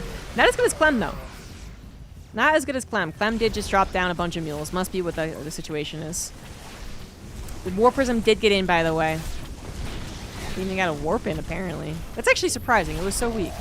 Well, I think Zealots got dropped and DTs came back in. Either way, it's problematic for Clem's home. He is once again going to fully commit to the attack. Hope that the attack works out well. Only a couple disruptors for MaxPax as his Colossus goes down. You know, the disruptors might be the only thing he's really relying on, but I don't know. That's an injured army. Medivacs have no energy, and reinforcements were guaranteed. MaxPax still has economy, so like initially, 10 zealots might have been doable. 20 zealots, that's another thing. That's another thing entirely. Clem at that point just wouldn't kill them fast enough. Now without Widow Mines and Marines to help out there. So MaxPax, I mean, of course, 23 Zealots is going to be great for that particular scenario. 23 Zealots moving through a choke that's got Liberators on it, not going to be as ideal. So they can be good in certain situations, bad in others. Right now, they are what MaxPax has invested into, and they could be killed in a terrible way. This army could actually be freaking terrible. Or it could be the best thing in the world. It really depends on whether or not those Zealots get a surround or go through a choke. I don't think MaxPax realized Clem was moving over to the right side, but is going to go ahead and accept this kind of base trade. At least a Nexus down from MaxPax, 2 definitely. Clem going to lose the planetary, lose an orbital, perhaps his 3rd as well. Maybe that 4th. That is only an orbital. Liberators realizing they're on the wrong side of town, and unfortunately got grouped in with a main army, so they're just going to go right over the Stalkers and die. Maybe a better use to send them back to the main base, but hard to say. There's a lot of Stalkers and not a lot of Liberators. That main base might be a goner no matter what. Full-on base trade mode by the looks of things. Clem ripping into the production, tearing down some economy of his opponents. Both of them will be very limited on income. And soon, very limited on production. It looks like MaxPax's not going to go for the throat. Not going to go into that main base. Don't know what that stim was for. Don't know what's happening over there, but whatever. MaxPax also not getting his own main base covered. Looks like both of them not willing to commit that far into each other's main bases. Ay, ay, ay, that was a good disruptor shot. Fortunately, there's a one-shot everything there. Yeah, both of them were just like, I don't think we're going to go to the main bases. Like, we're good. You want to go to the main base? No. Okay, I don't want to go to the main base either. All right, cool. Which means we're not really getting a full-on base race. They did literally trade bases. Both of them slapped down to about a base of mining, I guess. MaxPax's about to be on 2. Actually, maybe even 3. Ooh, well. And his bases are the fresher ones, too, whereas Clem is trying to, well, I don't know what he's going to retake, but it's not going to have a lot of mining to be done. This is not a defense you see very often, is it? Vikings. Missile turret's got to come down. He never got into the main base to kill the Dark Shrine. Plus, there's only 1 DT around, but that could be... That's always a good thing to have if it's going to go into a really very close game, the Dark Shrine. Right now, MaxPax's investing into big boy units. Colossus is out. Still a lot of Zealots from the earlier warp-ins. Clem knows that his army could win if everything went perfectly. Disruptors never get any shots. Zealots go through a choke. Then the Bio army does win. But right now, he is not getting the engagement he's hoping for. He can't really force it either. Kind of does. Managed to circumvent the army just enough to get a snipe on the Nexus. That army was everywhere but the south, so good on him. The Zealots came in first. This is what Clem wants to do, is he wants the Zealots just to like rush forward without the rest of the army in a conga line. And then you take out the Zealots, then you work on the rest of the army, right? We're going to chop this army into pieces. 10 army supply down for Clem, but in an ideal situation, I mean, the Terran army could still win. Vikings coming through here to help out against that single Colossus, and then landing for everything else. EMP on top of the Zealots. The Zealots, do you notice, actually being microed? They're actually realizing, hey, we got EMP, we probably should not continue to attack. And especially in a scrappy game, it can kind of be too easy to lose an extra 4, 5, 6 Zealots, because you're like, Zealots. This is not a game that you're going to be playing too loosey-goosey for. Even though MaxPax does have an entire base mining and it's still pretty healthy, having lost the other base and it ended up being a secret, having lost this one too, like, he's no longer in a position that said time favors him. I think time still favors Protoss, but like not nearly as much as it did when he had 2 more Nexus, right? And he's rebuilding those, but we'll see. We'll see. Clem just had such little mining. He is finally getting back to some amount of production with the mules being dropped. Orbital relatively well guarded, honestly. Max Packs wouldn't be able to throw just 1 or 2 zealots over here. Which at this point in time, because the economy has been decimated so badly, that's the only thing you would be able to send over. It's just a couple of units at a time. So, probably going to get some mining off of this one. I don't know about this one. Max Pax is about to have 3 Nexus mining again, so Clem does have to make some moves here. Unfortunately, Clem is not mining gas. Now, that's intentional, because you'd rather have twice the amount of Marines, I guess, rather than that 1 Marauder. But I am worried, because Marauders are good, first of all, but then also Vikings. If he loses his Vikings all willy-nilly, then there's not going to be anything more dependable to take down those Colossus. Disruptors are getting some shots, but none of them getting full-on kills, at least not that many of them. It looks like Clem decides that this is the moment, this is the time to go, but a very injured army that's stimmed up, a lot of the army going down to the front lines. Marauders finally starting to fall, but the Zealots have been pulled away to go for it. I don't know what they were going for, but they're coming back maybe a little bit too late. No, maybe perfectly timed. Clem, forced to lift up, could not jump on top of those Colossus fast enough. Wanted to get them out of the equation. And then he probably could have played a runaround game, but not anymore. 1 medevac extremely low, forced to unload. More medevacs trying to escape on the north side. Looks like the majority of the army has managed to escape and is now going to head to the main base. Very clear that Max Pax thinks he's chasing the important bits of the army. He is not. He lost track of what was going where, but a recall is available, and a recall is pretty good. Not going to lie, that was a good call. Hey, but it's used now. Medevacs will be able to escape. Once again, unloading with that weakened medevac. And now with the recall divvying up the Protoss army, I mean, Clem can't take the engagement, really, but he could absolutely run away. I think maybe he did not run away fast enough. He was like, wait, no, I can take this army on. Wait, no. But then the rest of the army was quick to recover. Colossus with the cliff walk came on down, and now we're in trouble. But on the top side, a Nexus will go down alongside the majority of Max Pax's probes. And Clem is going to try and do everything he possibly can with the smallest little hit squad. It is now overstimmed and basically dead. Another base trade coming in here. 1 DT has been built. We do not have a Raven on the field, and I'm not sure how many more scans we're going to have either. As this orbital looks to be targeted by the Stalkers, it will not quite go down, but eventually it most certainly will, as the repair wasn't there. The money was gone. Clem is trying to win this game so freaking hard, but I'm not sure it's going to happen. 20 supply deficit. 1 scan available from that main base. That was actually it, guys. That was the only scan. Gotta wait 50 more seconds for another one. Max Pax not exactly rolling in dough, though. Is he gonna afford another DT or choose to go something else? All of his Nexus that were mining are now gone. Clem with the I don't know what you want to call it, kind of backstab, whichever, manages to kill the entire economy of his opponent.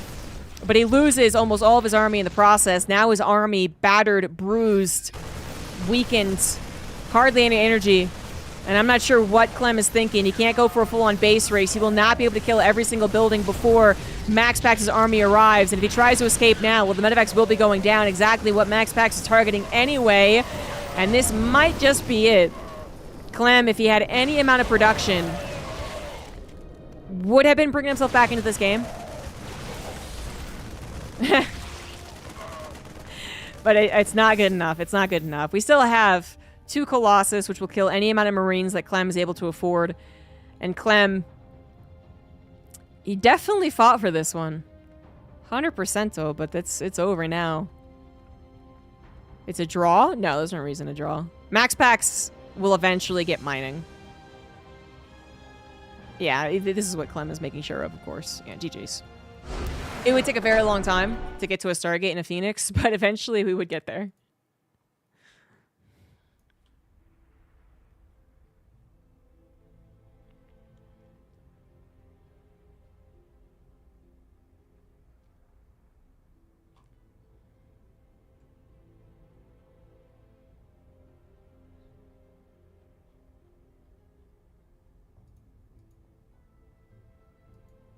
I'm going to tell you yes. These guys are not deceitful at all, as far as I've ever seen. It's not really in the best interest of a small community to start angering other people in the community, because whenever you want a Terran player to practice against, and you're like, Clem, you're my buddy, right? And you're like, well, you lied to me in that one game about having a probe, so fuck you. Just not a good idea, I think. I really don't think there are any pros who would lie in that situation right now. They just... I'm not going to say all of our pros are just pure-hearted beings of gold, a bunch of angels walking around on Earth. Because I can't say that. I don't know them well enough. I will say Clem is about almost an angel on Earth. Stupid, sweet kid. Don't know much about max packs, but it's just not in their favor. It's almost never in their favor, right? It's like a super small thing, so then you lose the goodwill of your opponent, which you might need in the future. If it was a bigger thing, then you're just really making yourself look like a jackass, which no one in StarCraft really wants to do now. There are some people out there in the world who they're okay being a jackass. There's some who even argue that it's necessary in competition to be a bit of an ass. So they might be like, yeah, of course I would if I was asked in a, $500,000 best of 7 finals. But then everyone would be like, you're an ass. And then you'd have to work with everything that goes poorly with that, I guess. Idra was an ass, but he actually wasn't. He was a. How to say? Like, he was a rule stickler, right? He actually was pretty bound to honor rules. No. So he wouldn't have lied. He may have been a dick about it, but he wouldn't have lied. Anyway. So yeah, Clem, I mean, not only would you believe your opponent in that situation, but then if there was any reason you didn't, you could have just waited. But that would have been such a waste of time. And another reason why Max Pax would not want to lie is because as he lies and we all wait for him to build a Stargate, we're just like Max Pax. Yeah. Maybe I might have lied to Huck after the hallucination fiasco. No, I don't think so. He might have lied about, like, pork chops. I don't think he actually would have lied in a game. Anyway. 1 Rex expand coming out from Clem as Max Pax goes for his 1 Gateway expands. Max Pax, I would say, was behind in that last game, actually. Kind of forgot what happened with the finale being a base trade. Multiple base trades. But, yeah, there was that time where Clem was up, like, 50 supply. Where he seemed to have a big advantage. But then Max Pax, unbothered, with an observer, seeing Clem's defensive position, was probably doing a lot of things correctly that I wasn't tracking immediately. But if you know your opponent's not going to attack you just by whatever thing you scout, then you're like, he's not going to attack me. The movement's not right. The build's not right. Whatever. You can get away with a lot. You can put all your chronos into probes. You can take a faster expansion, a riskier expansion, but then hope that it pays off by the time the other guy is ready to go. Delay production of army units and instead gather the economy, gather the technology, gather your upgrades.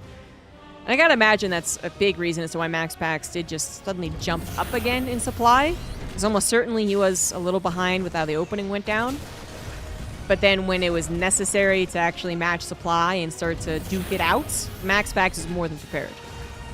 And then it was Clem just forced into a very defensive position, which, again, last time they played a best of 3, Clem playing defensive, waiting until he's maxed out, ended up throwing Max Pax off.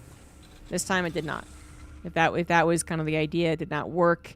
And while that concave was nice defensively, it still was a lot of opportunity for the Protoss to kind of bully the Terran without any repercussions.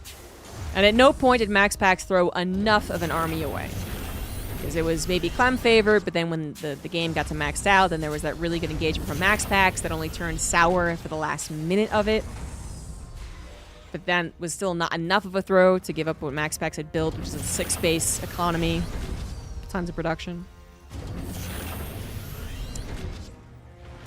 And so Clem might want to change things up a lot this game, either by going for one of those tank pushes again, like he got at least a success with in the last series, or just to do a similar opener, but then actually move out.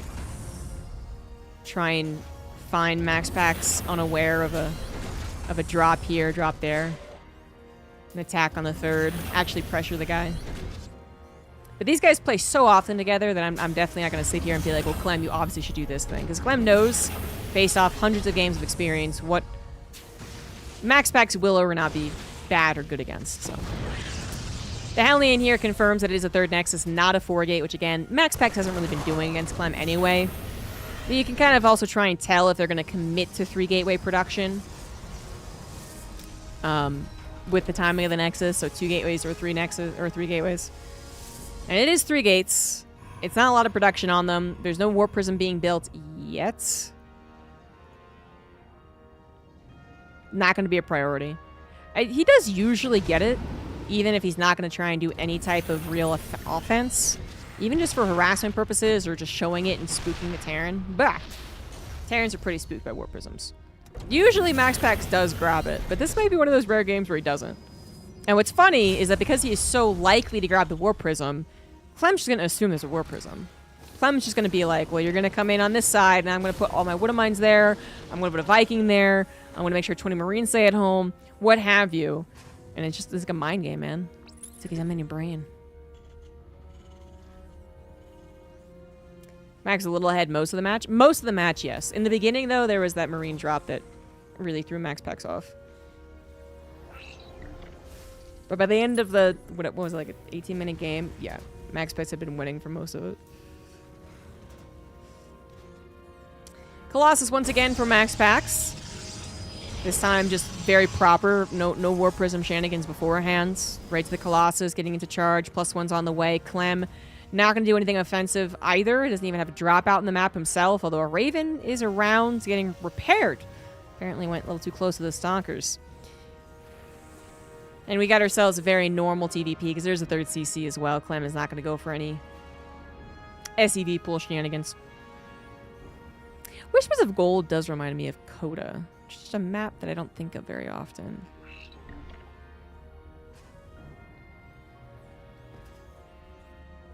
The tile set, I guess, and the how close you are to each other, maybe? Anyway. 3rd CC gonna come down. Max Packs accidentally had 2 observers over here, but you know, I need 1, so I don't know where you put the other one. And we got ourselves a situation where, in the past, I would expect Clem to push from here.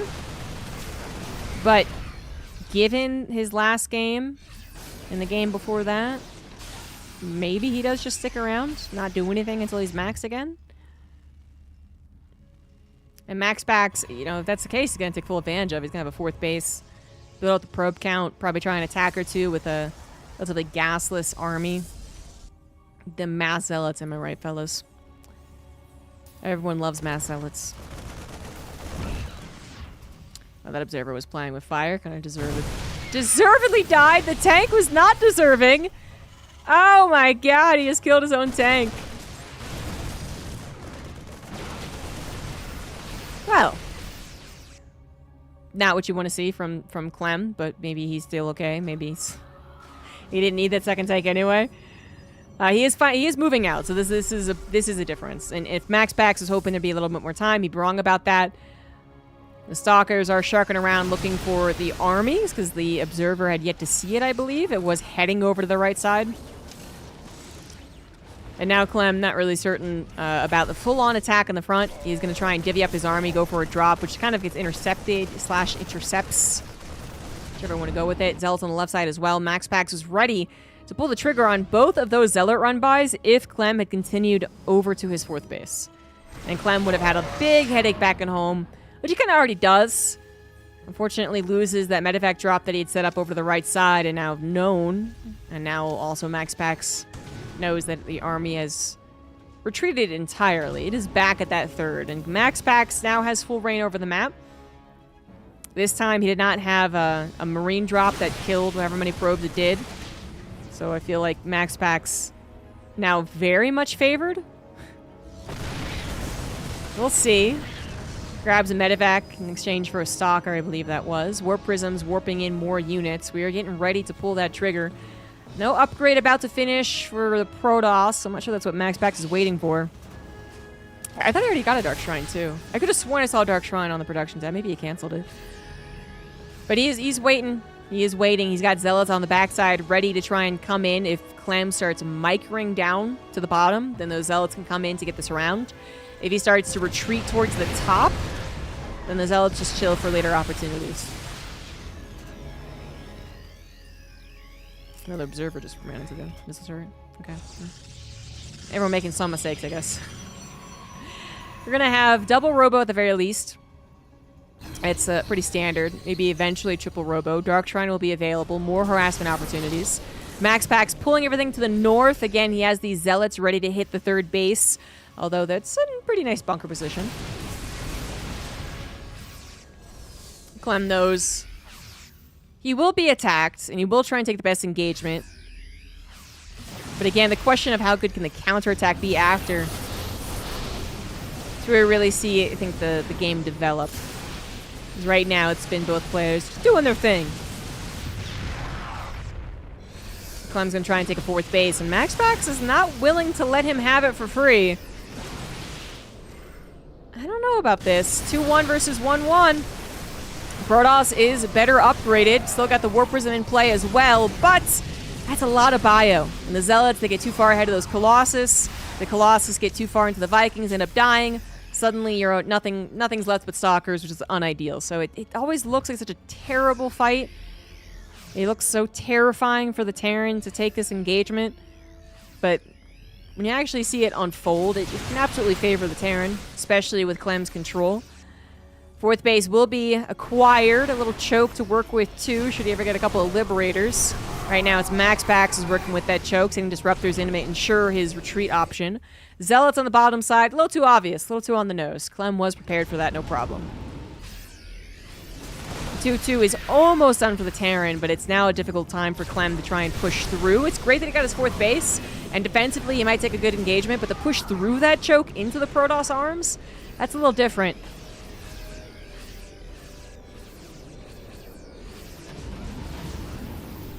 Max Pack's down on 5 bases, 79 probes.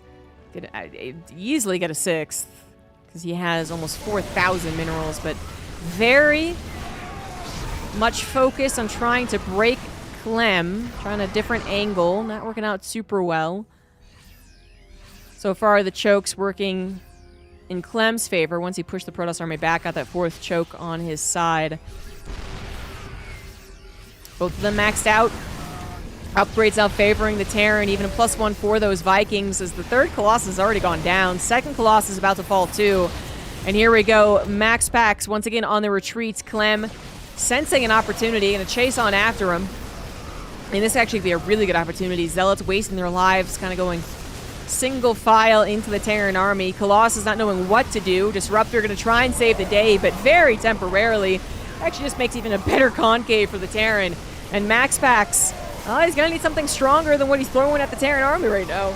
It's not good enough. Oh my god, those Zealots did not stand a chance. Those Vikings landed perfectly timed to help out the rest of the bio. And there's a lot of them. And they have bonus. So they're pretty good.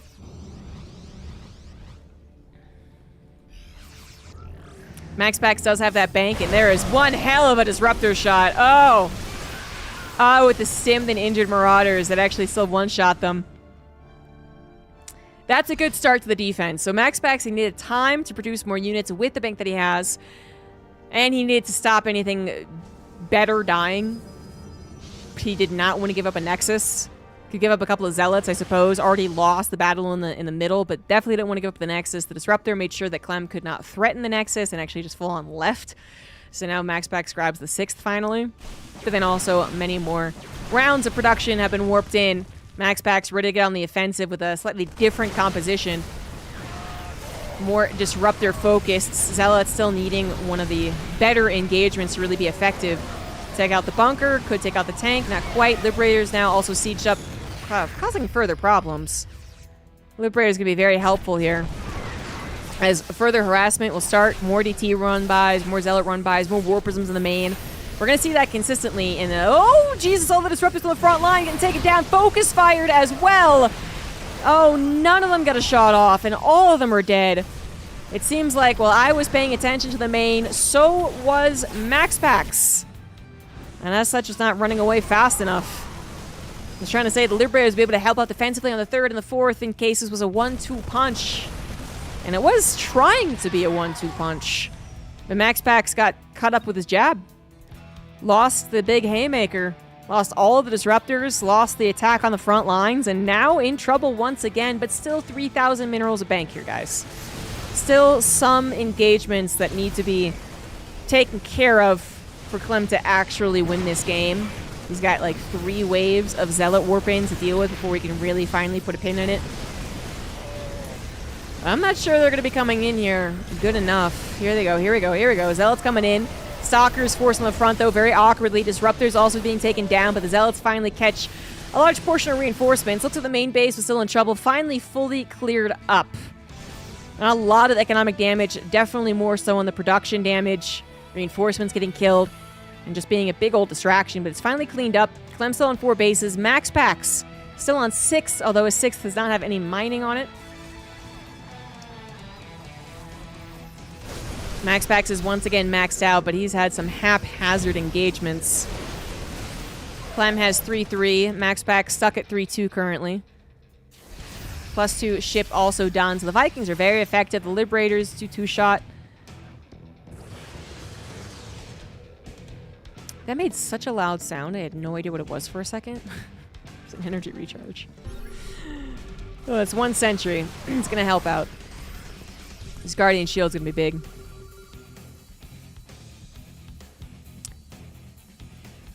Such a non-army that I'm looking at right now. So many of his Zealots are actually coming in from the north side.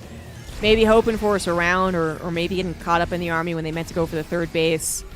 But this army is just not... It's large, it looks like it takes a lot of space, but if the Disruptors miss, it is a very vulnerable army, and the Zealots all being apart away from it, it's a bit of a gamble. And now they're all by their lonesome, which is not ideal either, when they're facing almost half, maybe even more than half? Oh yeah, that's actually all the army. Oh yeah, Clem actually just moved most of his army.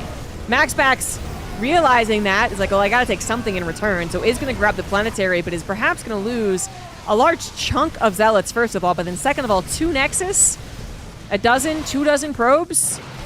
Ah, we got another base trade. Oh, it's happening again. Another base trade between these two. It's funky. They're not usually ones to have really, really awkward, weird games, but apparently it's been a day full of slightly different games. Roddy's been casting nonstop bangers. Now we got Clem MaxPax turning into a 2nd base trade. Clem does have the superior army supply and upgrades. MaxPax losing that superior economy. Still has the bank, but no longer the consistent income. He's going to need to replace it or be all in effectively. He's going to take a newer Nexus off to the left side. Not going to bother with his old 4th, maybe? Trying to condense down a little more so Clem can't keep surprising him, I guess. Didn't know the entire army had moved over to the right side, after all. Now he's going to focus in entirely on the attack on the 3rd base, which Clem has been trying to defend most of the game. It's been working out all right. I mean, this base did go down. I just want to clarify. Clem did lose something here, but...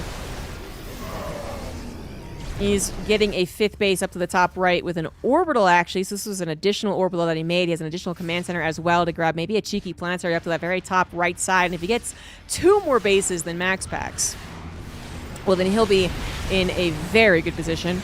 Already finding a good engagement. Finds a Colossus, gets the kill without losing too many Vikings in return.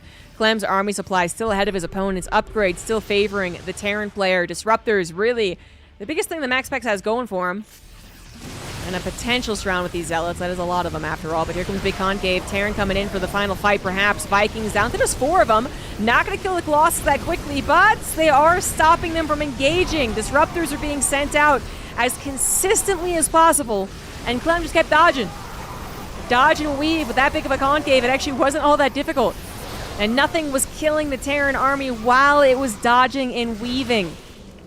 The Zealots were getting massacred. The Colossus were running away from the Vikings. Nothing worked out the way the MaxPax was hoping that it would.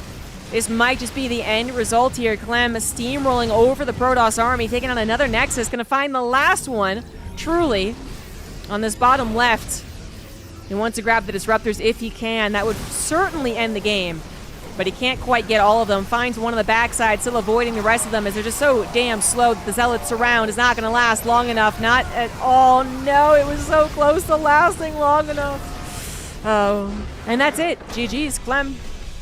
He will take game number 2 and even up the series.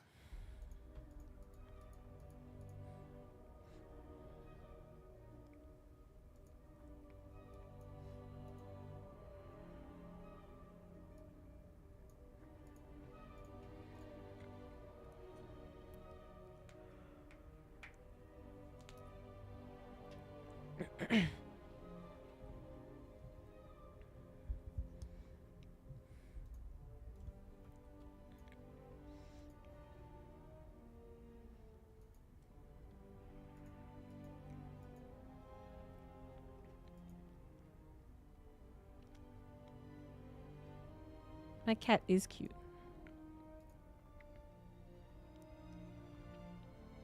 He's waiting for me to be done working so I can go water him. Isn't that right, Dimitri? Isn't that right? Like, please.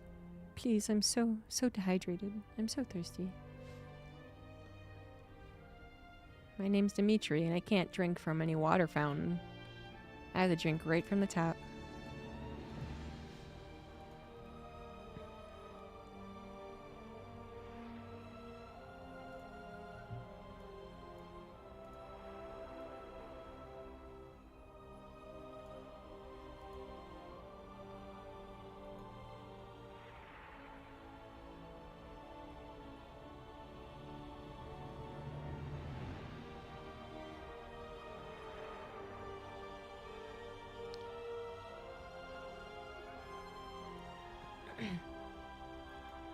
Soon, kitty, soon. What would Dimitri's emote be?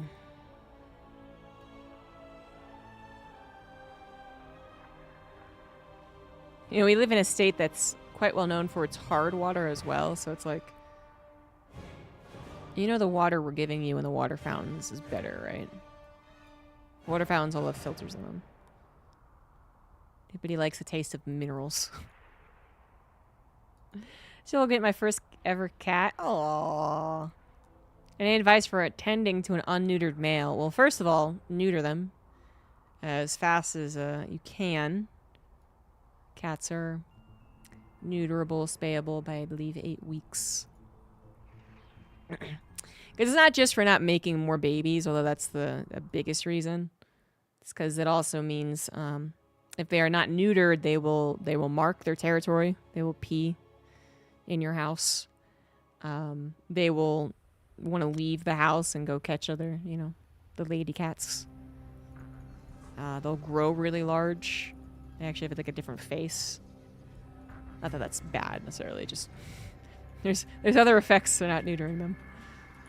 And then anyways, once you've done that, then being a cat owner is pretty easy. In the top right we do have max packs. In the bottom left it is Clem. Yeah, and 2 cats are really better than 1. It's double the vet bill, but the food isn't too different, and then they really do a better job at taking care of each other. And it's just freaking adorable when they bond and they start cuddling with each other. So we had 2 pretty sick games. First game was full-on base trade, not quite base race, not quite like we're going to kill the last building, although it seemed like it might have been Clem's plan for the first game. He was getting awfully desperate. Second game had a bit of a base trade, but one that did ultimately favor Clem quite a bit. Clem was able to kill 2 Nexus that were fairly important to max packs. A third one is still mining, so it wasn't the end of the game. But it really contributed to the end of the game, alongside a lot of good engagements from Clem. Once he was allowed a little more freedom on the map, Disruptors weren't getting their perfect ideal engagements. Colossus weren't either. Zealots weren't getting those surrounds. And when you don't have that supercharged economy of having 3 more bases than your Terran opponent, you really got to start taking very good engagements. And that was actually just entirely avoided. Clem, I don't think, had a bad engagement. No, not really. I mean, he had to kind of leave an engagement, which is a little awkward, but not really a bad one. And MaxPax would have probably done okay had he had 3 bases full-on mining, able to replace everything. Would have made some different decisions. Probably would have had more for harassment.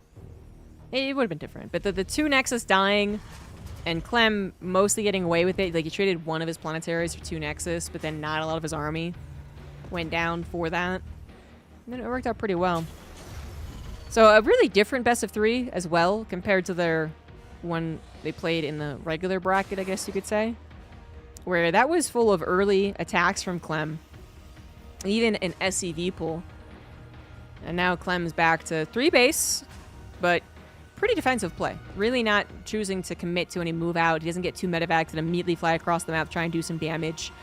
Not even really doing a lot of single medevac harassment as an opener. And like I said, maybe the confidence of winning the first series kind of gave that option to him, or he's just continuing to try and really throw MaxPax off, making sure he doesn't get used to something. For MaxPax, I haven't talked a lot about what his overall plans have been, and that's one of the reasons I gave him actually more credit, is because he actually doesn't seem to be having to change a lot of things up. He went 1 game Storm, which worked out brilliantly, but the rest of the games have been 3-gate Blink into Colossus.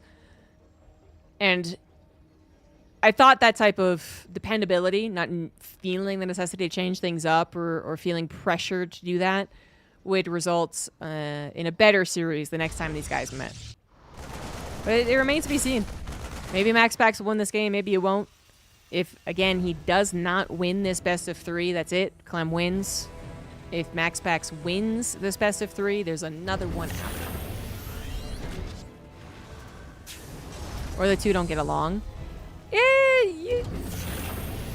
Yes, it is possible for 2 cats not to get along. Not saying it's not. It's just generally if you do a good job introducing them, or if you get them as kittens, or you get cats that are known to like other cats, like, it shouldn't be a problem.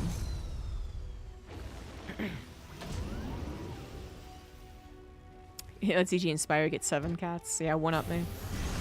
Medevac drop is heading out, actually. So a Widow Mine, a single Widow Mine coming through here. The Hellions just going to bypass the Adepts and get some additional scouting. What the Medevac in the main base won't see, the Hellion hopefully will. It is 4-gate, by the way, guys. So maybe MaxPax is now the one feeling a little bit of pressure.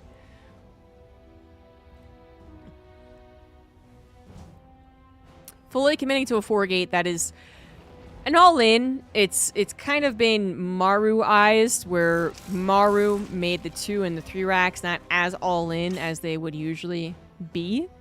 MaxPax has made the 4-gate not really as all-in as it would be or would be in other people's hands.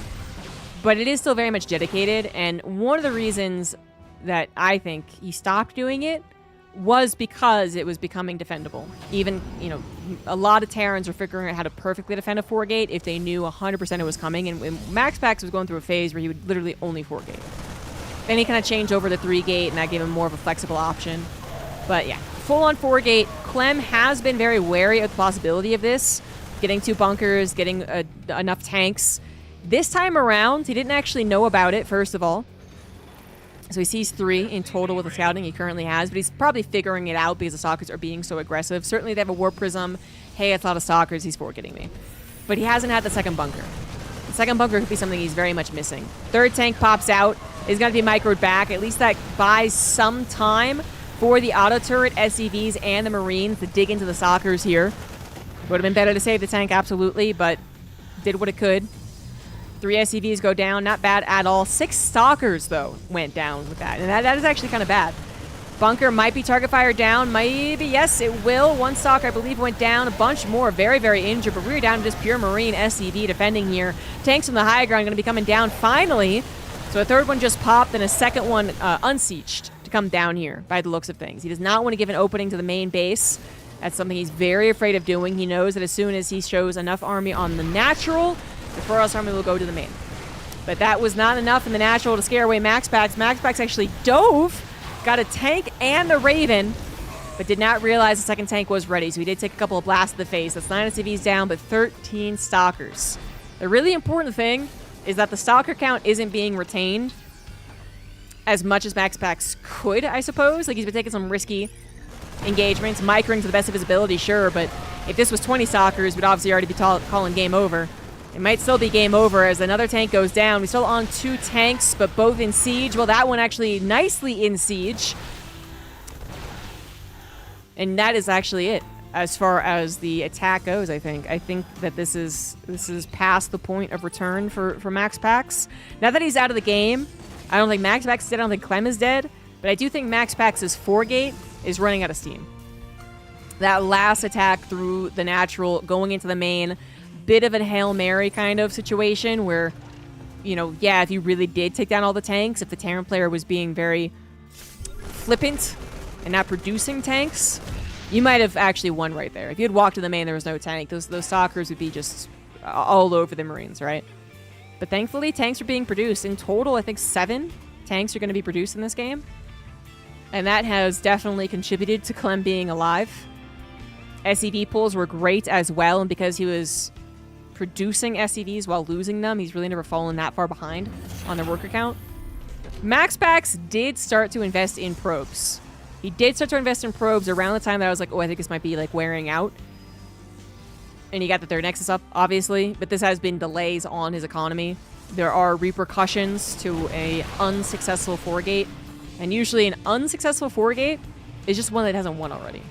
Like, that's usually how we would talk about it if this was Showtime, Trigger, Estrella. We'd be like, oh, he failed the 4-gate.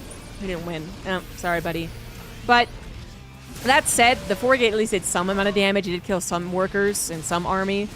And MaxPax just has a way of making the comeback work here that a lot of other Protosses don't.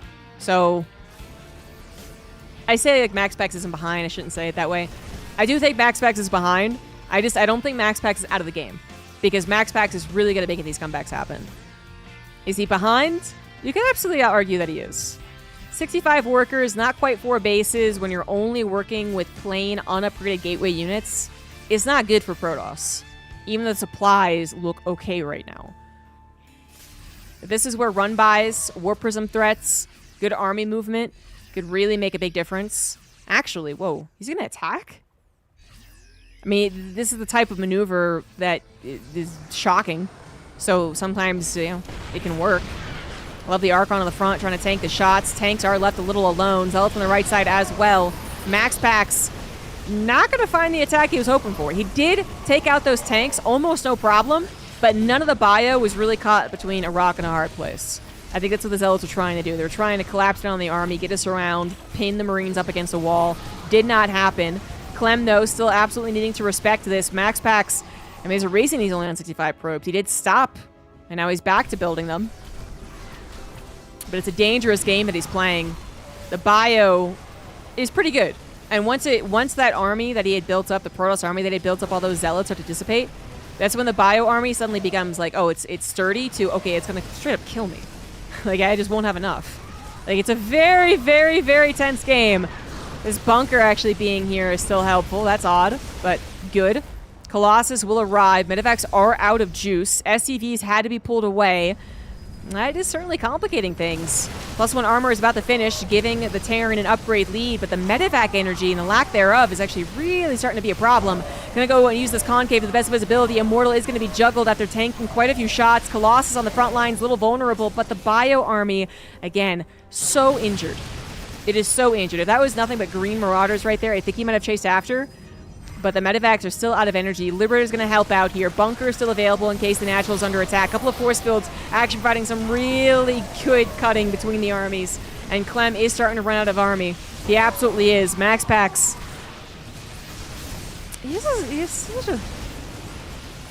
He has such a way of making this army work, man.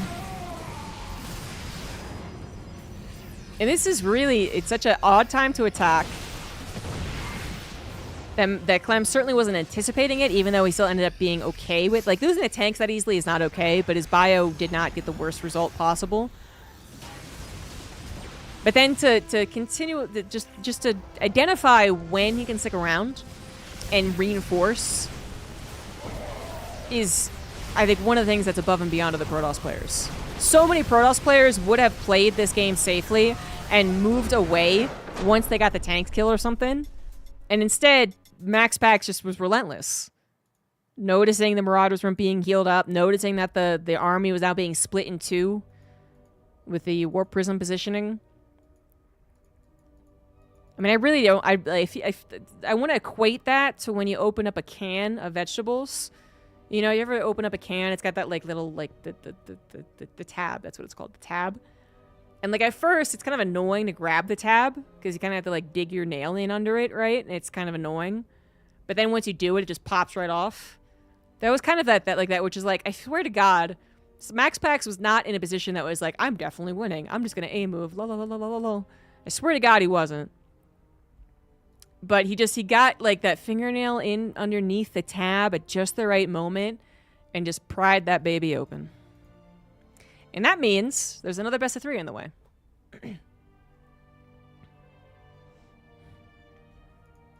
Yeah, those tanks had actually been properly protected. If they were on the left side as opposed to the right, then I think with tanks, he's totally fine. It still could have been worse. It absolutely could have been better. And it absolutely, I think, was a MaxPax special. There's like not a lot of other guys who would have thought of attacking at that time. They would have waited for the Colossus, then attacked. And that would have been an actual crucial 30 seconds. They wouldn't have hallucinated the Archon, and the Immortal would have been taken out of the equation much quicker. I don't know. Stuff like that.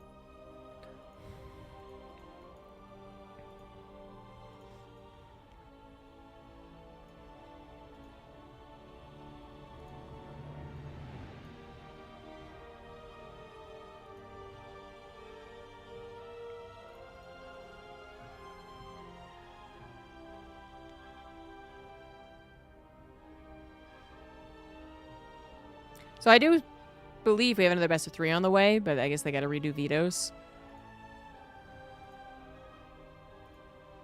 So I'll say MaxPax won this best of 3. We'll do another one. Exact same prediction.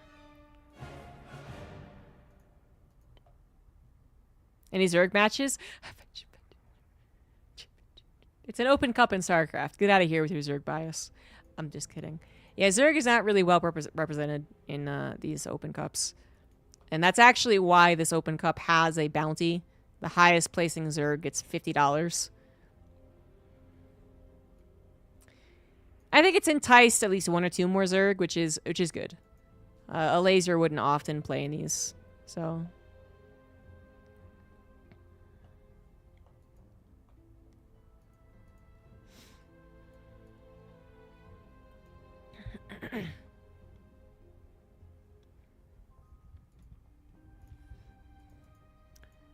It is unfortunate that Zerg doesn't appear very often.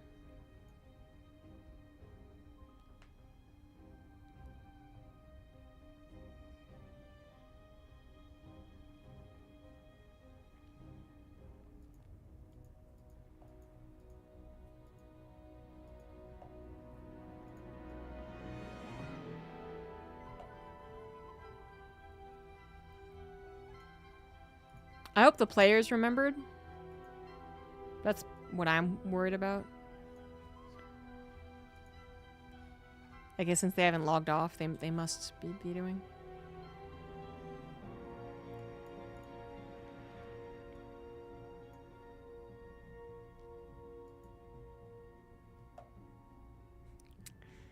Funka double checking.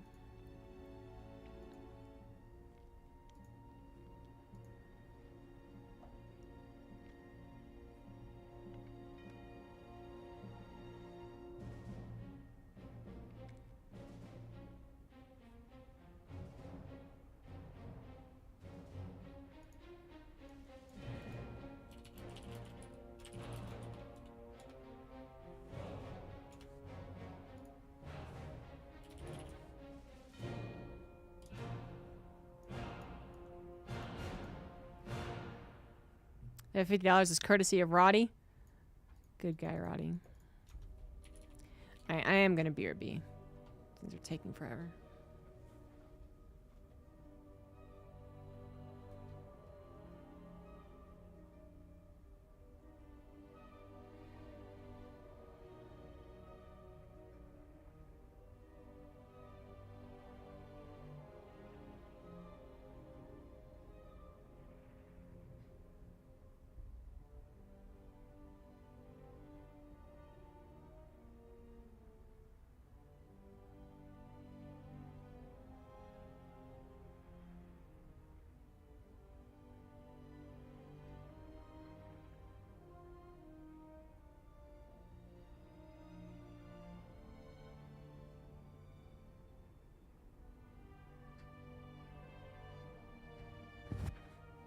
Okay. They still are not done. Vita faster, you fools.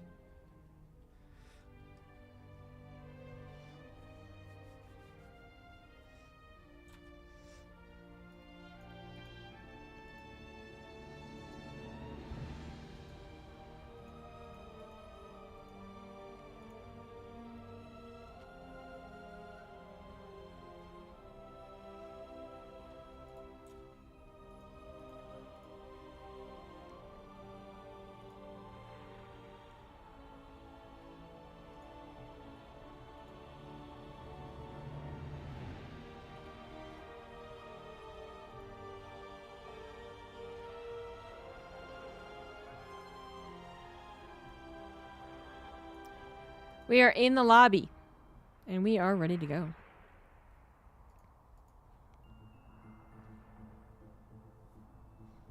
Whispers of gold. Whispers.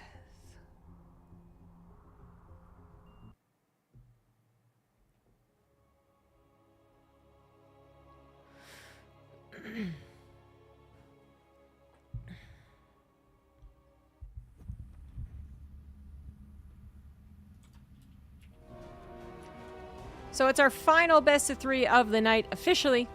Nothing can change that. In the bottom right, we do have Team Liquid's Clem.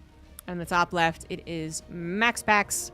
MaxPax was defeated by Clem in the bracket, went down to the lower bracket, then defeated those guys there, came back up to the winners, the grand finals, won the first best of 3, which is the bracket reset, and is now going to, hopefully for him, I guess, win the whole thing, get revenge totally and entirely by defeating Clem once again in a best of 3.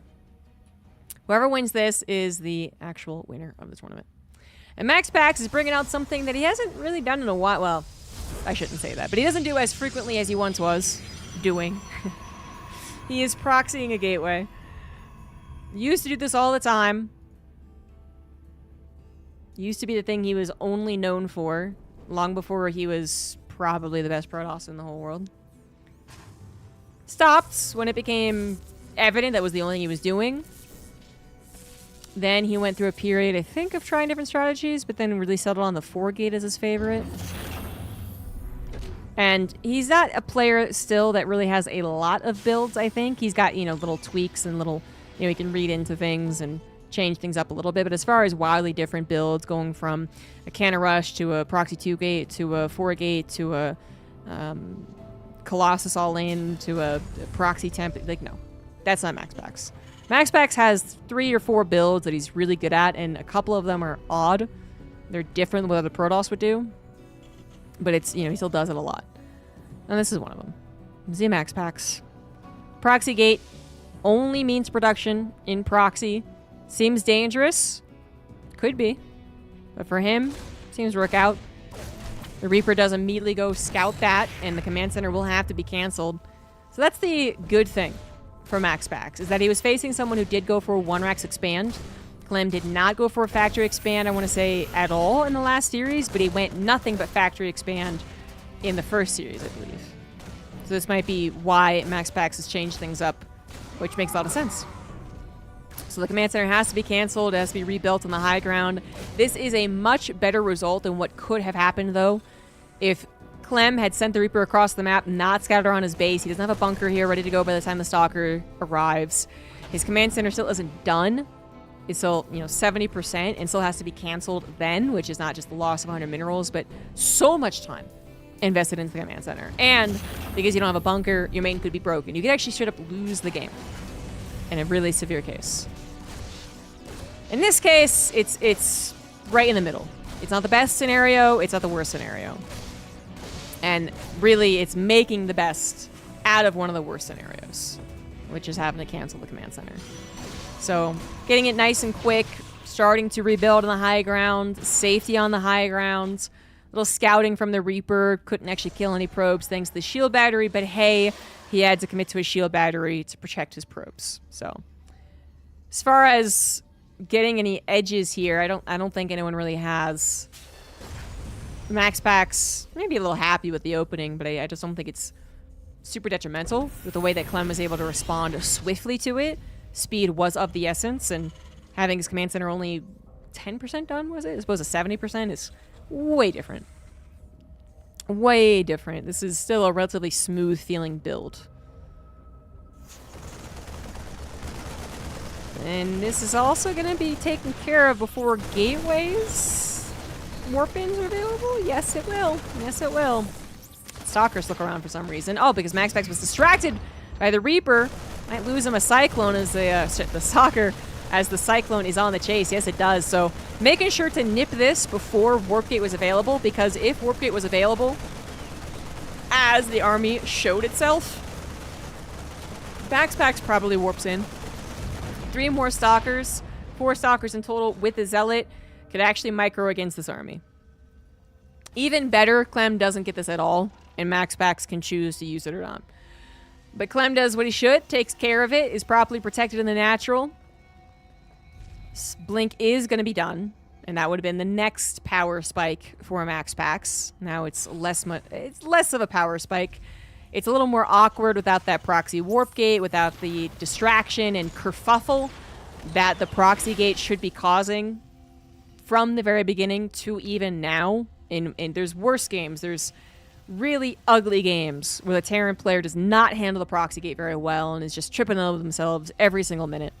This is not one of them.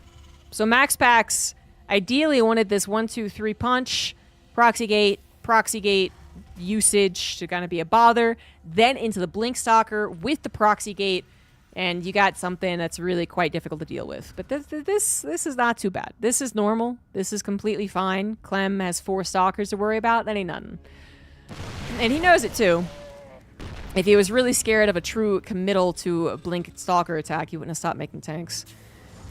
The third Nexus is on the way. The Stalker count is not very intimidating, and the bio count actually is starting to rise pretty nicely.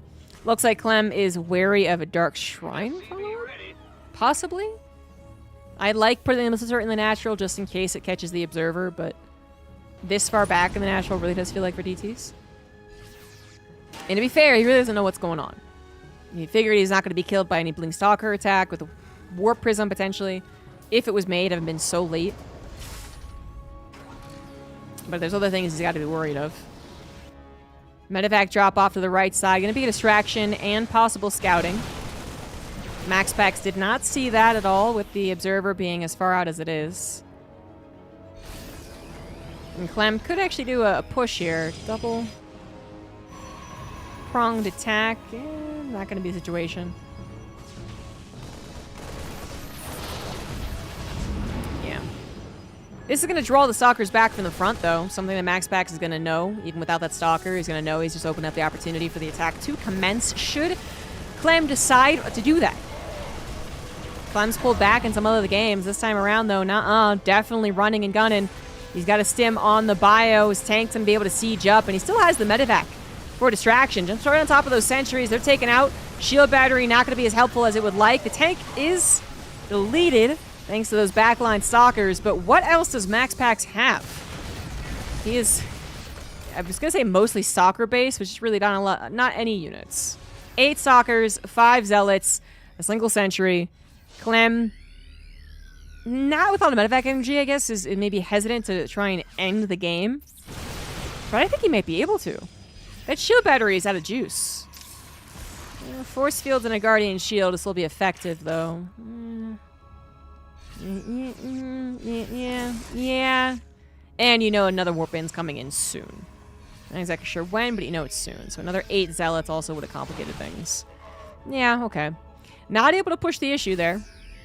Still taking a good position. He has map control. He's got the ability to run around and find these types of attacks where he just catches 5 units that are not protected. Fortunately, Maximus doesn't lose any of them. But the medevac's still going around looking for opportunities. Now with Widow Mines instead of Marines. Stalkers are prepared, though. Max Pax paying attention. Speaking of distractions, we got Zealots in the natural of Clem as well as the third. But it looks like it's also a distraction for Max Pax, who did not as aggressively take care of the medevac, I guess, but he does still have time to react, and that's the most important thing. Medevac drop taken care of. Back to focusing on those frontline units. 4th base, once to be gotten, almost snuck in while defending. Not going to happen, though. If you could sneak this in kind of behind the attack that you're currently dealing with, that could put you in a much better position. Now having to worry about the attack first, then Nexus, and the Nexus is still being denied thanks to this cheeky Marine. That's a lot of time not to get a Nexus when you're intending to. He's banking at least 400 extra minerals than he wants to be to try and get this Nexus down. Finally going to take care of it, but that was a huge delay. Max Pack's down 40 supply. Then in a similar situation, you know, Clem didn't go for the throat at that point, and the supply did even out. And then in victory for Max Pax, actually. Will Clem... I don't know if it's really the same mistake, but will Clem have a similar situation? He's, I think, far more active in this game than previous ones at this time. So I'm thinking he's going to... One, he's going to find the opportunity to take a game-winning engagement. Boom, there it is. He should probably win with a 40 supply lead. Or, alternatively, and this is what he's scared of, he's going to try and take that engagement and fail miserably. He's going to try and kill a Colossus that goes step 2 forward and then inadvertently get his units all surrounded by the Zealots instead. He's going to try and chase after the Stalkers, and then Zealots will come in as a brick wall and surround him. Like, whatever it is, you're still worried about being caught in the least ideal engagement, even though your army is pretty good. Terran army is very good, actually, as more of it comes in here. Most of it's saved from the Force Field Division. There's just so many Marauders. Vikings as well. 3 Colossus are going to be able to interact in this engagement. The Viking count's not high enough to take them down quickly, but that's also a bigger and bigger problem as time goes on. When we get to 8 Vikings, those Colossus will be not useless, but they'll have their own struggle, shall we say. Clem, so with a 50 supply lead even. Max Pack's hoping to catch reinforcements, I suppose, what he's doing with his little hit squad. Unable to grab a 4th base any direction as well, and he really needs to get one. Really, really needs it. Upgrade advantage for the Protoss at this particular time, but will the upgrades be enough? That has almost doubled the army supply. Some medevacs forced to pick up units that were trapped in the force field trap there. We have run out of Zealots for the most part, though. The Colossus still very much healthy and alive, adding in a lot right now. Without those Colossus, this army is very, very frail. Need more Zealots reinforcing ASAP, and that's exactly what Clem is doing, or Max Pax is doing. Max Pax is holding on just barely. Clem still the 40 supply lead, though. 4th base is finishing for him. Additional barracks as well. Ghosts making their way out. 2-2 starts up for the Terran, not yet for the Protoss. Clem will eventually also have an upgrade lead. Max Pack's wanting probably just to take out some expensive units while he can. Medevacs and Vikings, certainly. Even Marauders being shot down would be nice. And also forcing more stims, so that any engagement that does happen, happens with Clem at 75% health. I mean, that can really add up. But you also need to kind of put on a brave face, don't you? Max Pack's moved into Clem's side of the map at a 50 supply deficit. And you might think that's freaking crazy. But you really can't just obviously make yourself look like an injured doe. You can't just be like, please come and kill me. You want to take advantage of any of the chokes. Then you have time to back away should it go poorly. You want to make them doubt how big of a lead they're in as you take a weirdly aggressive approach, like a mouse trying to attack a cat. And the cat's just like, what the hell? But you definitely can't just stand still and let Clem get maxed out with 2-2, Ghost Viking, and then just completely demolish you. So Max Pack's trying his best, trying to get the Stalkers in to chip away at some important units. Zealot run-bys, holding up the 4th base a little bit. Did get into the main, but didn't do too much. It's a little bit more time, bot. Max Pack's now at a 45 supply deficit. Like I say, it's a little better, but not by very much. +2 attack is done for the Terran. Upgrade for Clem. Gets a great EMP on top of the Zealots coming on the right side. The Colossus still not being touched, though, as the Vikings are just not actually trying to get them. I feel like they could actually go ahead and just stay put. There's 8 Vikings officially now, everything grouped together. And at that point, you could probably let those Vikings just target fire, shift Q. The Stalkers are going to be in a lot of trouble dancing around the bio. And they're not going to shoot down 8 Vikings particularly quickly. You can't just leave them overhead, of course, but eventually Clem will decide to let those Vikings just kill the Colossus and then focus on everything else. Not quite there yet, but perhaps this engagement. And when those 3 Colossus are all gone, what is really left of Max Pax's army? He has not been able to max out. He doesn't have a lot of disruptors. He certainly doesn't have a bank to recover any army losses. And this could be it. Yep, Vikings just chilling and shooting, not even focus fire. And finally, Clem goes for the actual death move, and he wins. It might have looked like it was too, like he was being really hesitant or too careful. Like, oh, don't lose the lead. But it really is. It feels frighteningly easy to lose the lead against Max Pax. One engagement you think is going to win, and then again, force fields, surprising number of zealots, surround, whatever, alongside his trademark zealot run-bys. And you can make a very bad mistake. Very bad. And lose the game. Clem is more familiar than most with that. He's played so many games against Max Pax where he was almost undeniably in the lead. He should have 100% won. And then bad engagement plus run-bys equal Max Pax comeback.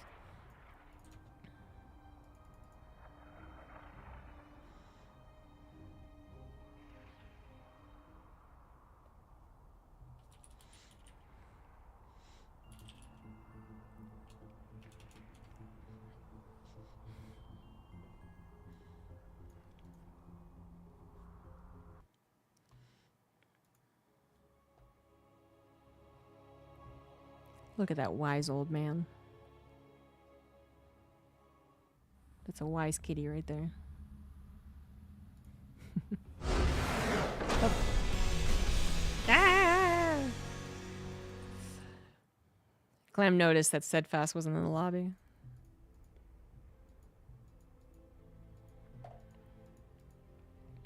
Look at my wise cat instead.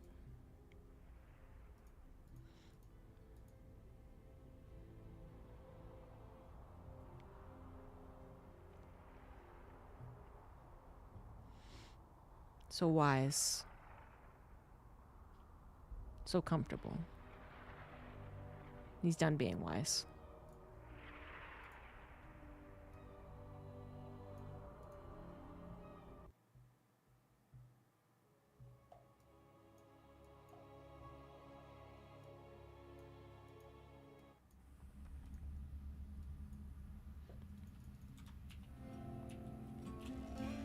Game number 2 on the final best of 3 of the day. In the bottom left, it is Clem. In the top right, it is Max Pax. We're on Ley Lines, or it could be the final game of the series. Just a best of 3. No best of 5s in this particular tournament. Later tonight, on the likes of Pig and Artosis and Stego, maybe, channel, they're going to have a evening, more American time-based tournament. That is Wings of Liberty. If you want to check that out. I actually would like to check that out, but my nephew's coming over and I gotta cook dinner, and then there's an NBA game I want to watch, and maybe I'll ask for the replays. Because talking about Wings of Liberty, just gonna throw me back, man. It's gonna be a great dose of nostalgia. So Clem took that game pretty easily. You know, as easy as you can really get it versus Max Pax, I would say. Well, that one game where Max Pax was clearly thrown off. Actually, it was this map where he was thrown off, too. That was probably the easiest game Clem's had versus Max Pax. Game 2 of their first best of 3 today. Now in their third best of 3. But that last map was... everything was looking up for Clem, and it was just a matter of tying it with a nice little bow, which he was able to do. Understandable amount of deference given to Max Pax. I'm sure Clem knew that he was in a very good position. But now we got a Wonder Axe expand, regardless of that previous opener, by the way. Clem's like, he's not going to proxy gate me again. Because even though he did proxy gate me, I actually handled it really, really well. So no doubt going to do the same thing with the Reaper. Just check for any proxies real quick, and then if there is it, immediately cancel, immediately move on. That command center was way farther than 10%, by the way. Don't ever let me say that again. Better to cancel the command center at half than at 80%. Still is true. But this would be like a proxy gateway there. Boom, cancel, high ground bunker, high ground command center. Cut your losses. Don't let them get anything more than that. But in this case, no need. No proxy gate.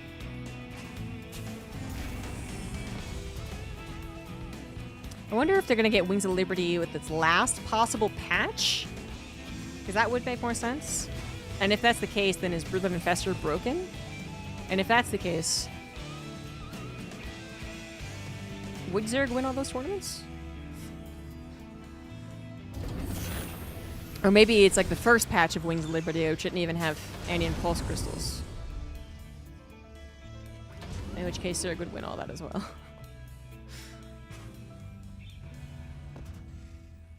Yeah.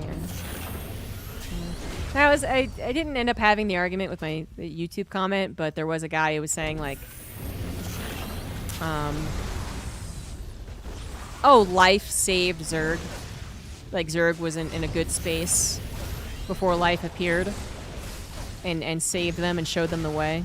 And I'm like, I don't think it's actually the case. I mean, Zerg might not have been the broken race, not until Broodlord Infestor, but I don't think the only time I really think of Zerg being weak was in the very beginning. Very, very beginning of the game. They will use Metalopolis, by the way. We did have a little bit of kerfuffle there, so yes, the Adepts did get in, but, to what effect? They got a scout, which is still more than you'd usually want them to have, but the Adepts were then chased away, so it's not... There wasn't really a lot of harm done with that. And even its scout was kind of incomplete because they won't know if this tech lab is going to transfer over to the starport or not. Is it going to produce tanks? Is it going to do banshees right to a raven? Who knows? Considering what Clem has done the past 6 games they've played, I mean, it's probably tanks. But he did get a banshee. He did get a raven. He's done all those things. So, you never know.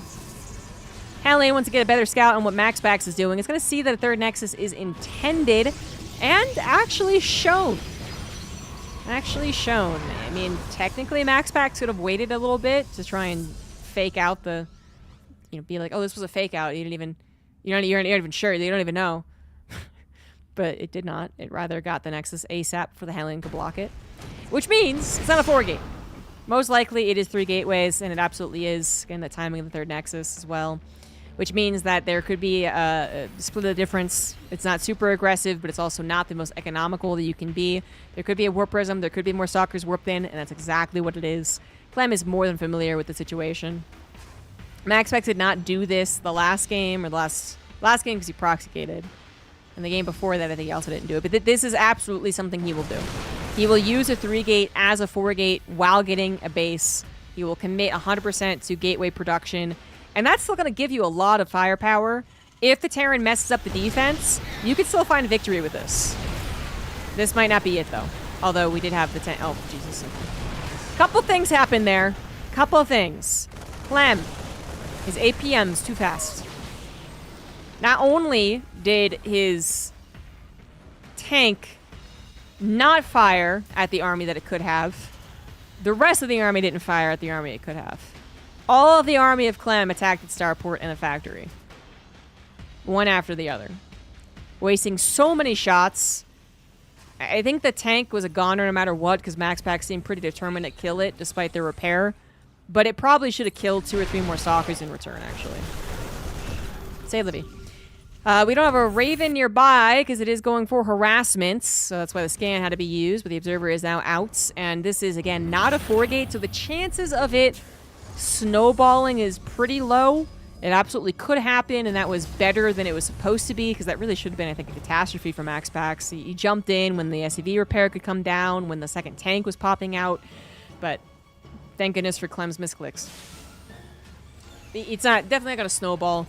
Clem's not really worried about dying to this, and the game is going to get to the next stage, and that next stage is MaxPax bringing back the Templar Archives. Not going to Colossus this time. He's bringing back that Storm. There is a third CC, so this is not any type of reaction to potential 2-base all-in. Definitely not going to be an SCV pull here. This is just going to be a style that is being used. That might have been what he intended the last time. He also went Storm, but it also matched up against an SCV pool. Now, if it matches up against an SCV pool, Storm is great. We saw why. It's fantastic. If it doesn't, there is always a little bit of a question as to how good Charge-Out Storm is as far as the default macro game of the Protoss. Why it seems so many Protoss don't do it and instead opt for those Colossus. And I don't really know where I stand right now, especially because I haven't been in the thick of things for the last 4 months. But for me, Charge Storm is some of the coolest things that Protoss can do when I watch it. If I face it, I fucking hate you. But when I watch it, I really like it. It's one of my favorite ways to play TVP. But I stand by it being a potentially a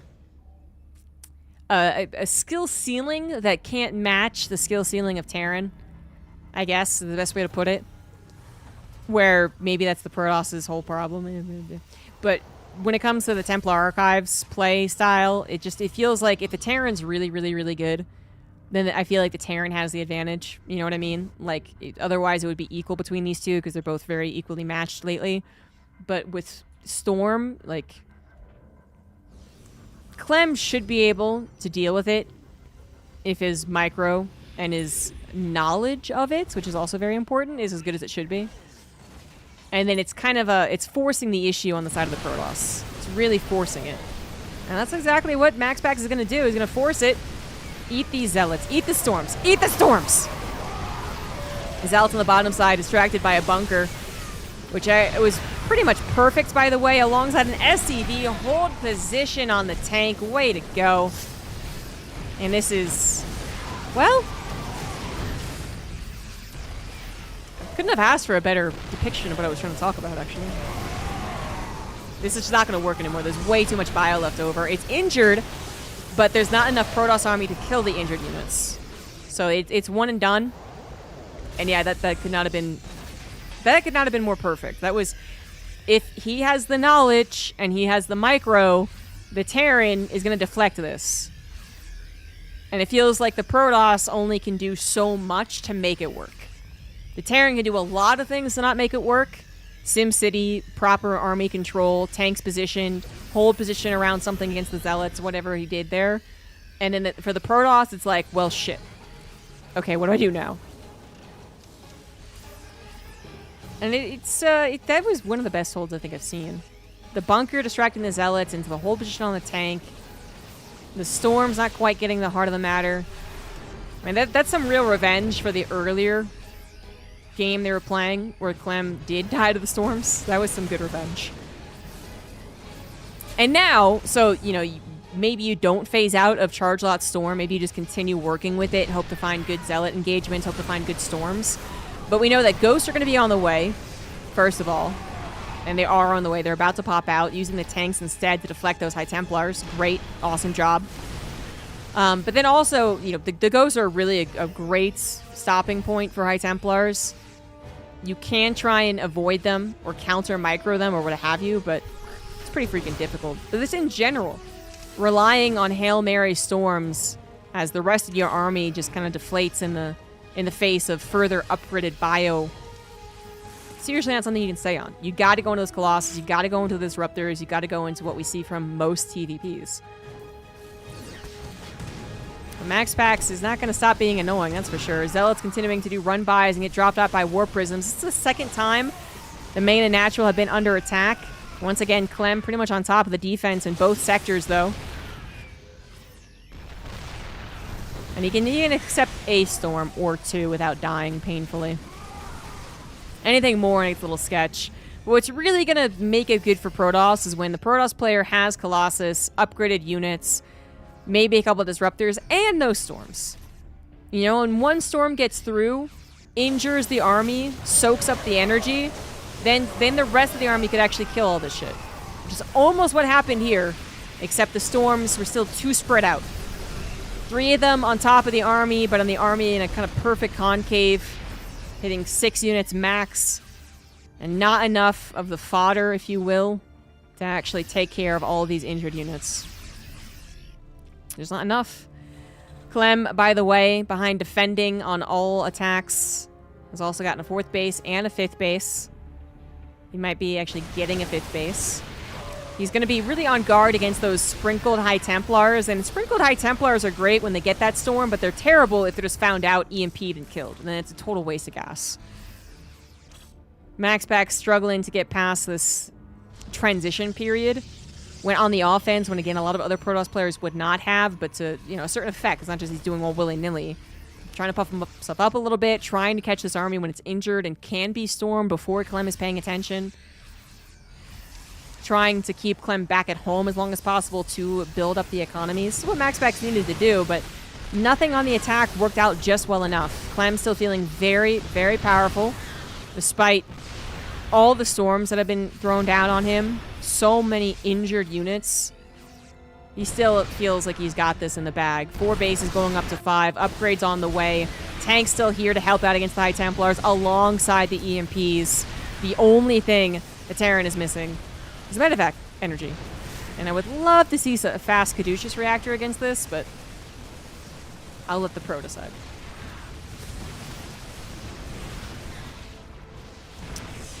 Stock is trying to jump on top of the tanks, but they weren't even killing. They didn't even kill them that fast. Some storms hit. We're kind of all over the place, though. And that might actually favor MaxPax. The Zealot's getting better wraparounds on units. His Colossus taking out some of the weakened units on the right side and barely not dying themselves. Clem getting a little, yeah, like I said, too all over the place, and all of his army was injured. All of his medevacs were out of juice. Here's that automated spam healing units or OP. You mean medevacs? I don't know. I guess you could take my whole, like, I don't know if High Templar charge matches the skill cap of Terran, as Terran is overpowered compared to Protoss. You could take it that way, I guess. I'm not even going to say that's right or wrong. I just think that Zealot High Templar is still kind of relegated to the off game. The thing that surprises your opponent, the thing that makes them go, okay, this has changed the pacing of the game, more than it is the thing that you can do every single game and have good results every single time. Anyway, we have the Vikings taking care of the War Prism back there, so no further distractions. Clem entirely maxed out with 2-2, about to be 3-2. Has a supply lead, about 30. His MaxPax also has built more probes. Vikings can now take care of the Colossus. I mean, again, they could probably just stay there and take care of them. Army coming on the left as well, without any medevacs, but not really necessary. Just the damage is going to be good enough. No more storms that I can see to help out against this army, and this could be it. It is Clem. Well, at the end of the day, win the Open Cup. He had to face Clem, or MaxPax 2-3 times to get it, but he does finally grab the grand prize. I want to say $200? $200. Boom. Clem gets $200. MaxPax gets 100. A laser. Got 50 for being the best Zerg. And that is the Monday Night Weekly presented by TKL, Roddy, Steadfast, Indy, and Funka. And Naruto. Did I get everyone? I think I got everyone. Yeah, so give them a shout. Give them a sub. Whatever you can do to support them for putting this on. Yeah. There's a couple of good TVPs. Dimitri is eyeing me like, wait, are you done? Can I bother you again? Am I getting water? You are gonna get water. It's very exciting. Because I am done for the day. Thank you so much for watching, guys. My return to casting. We'll see if I cast next week's as well. Tomorrow I will not stream. I instead do editing on Tuesday. And then for Wednesday, probably some Age of Darkness. So, thanks you. Thanks to everyone out there who stopped by, resubbed. Got some bits today as well. And I will see you all on Wednesday for whatever we end up playing. Enjoy my cat. Bye-bye.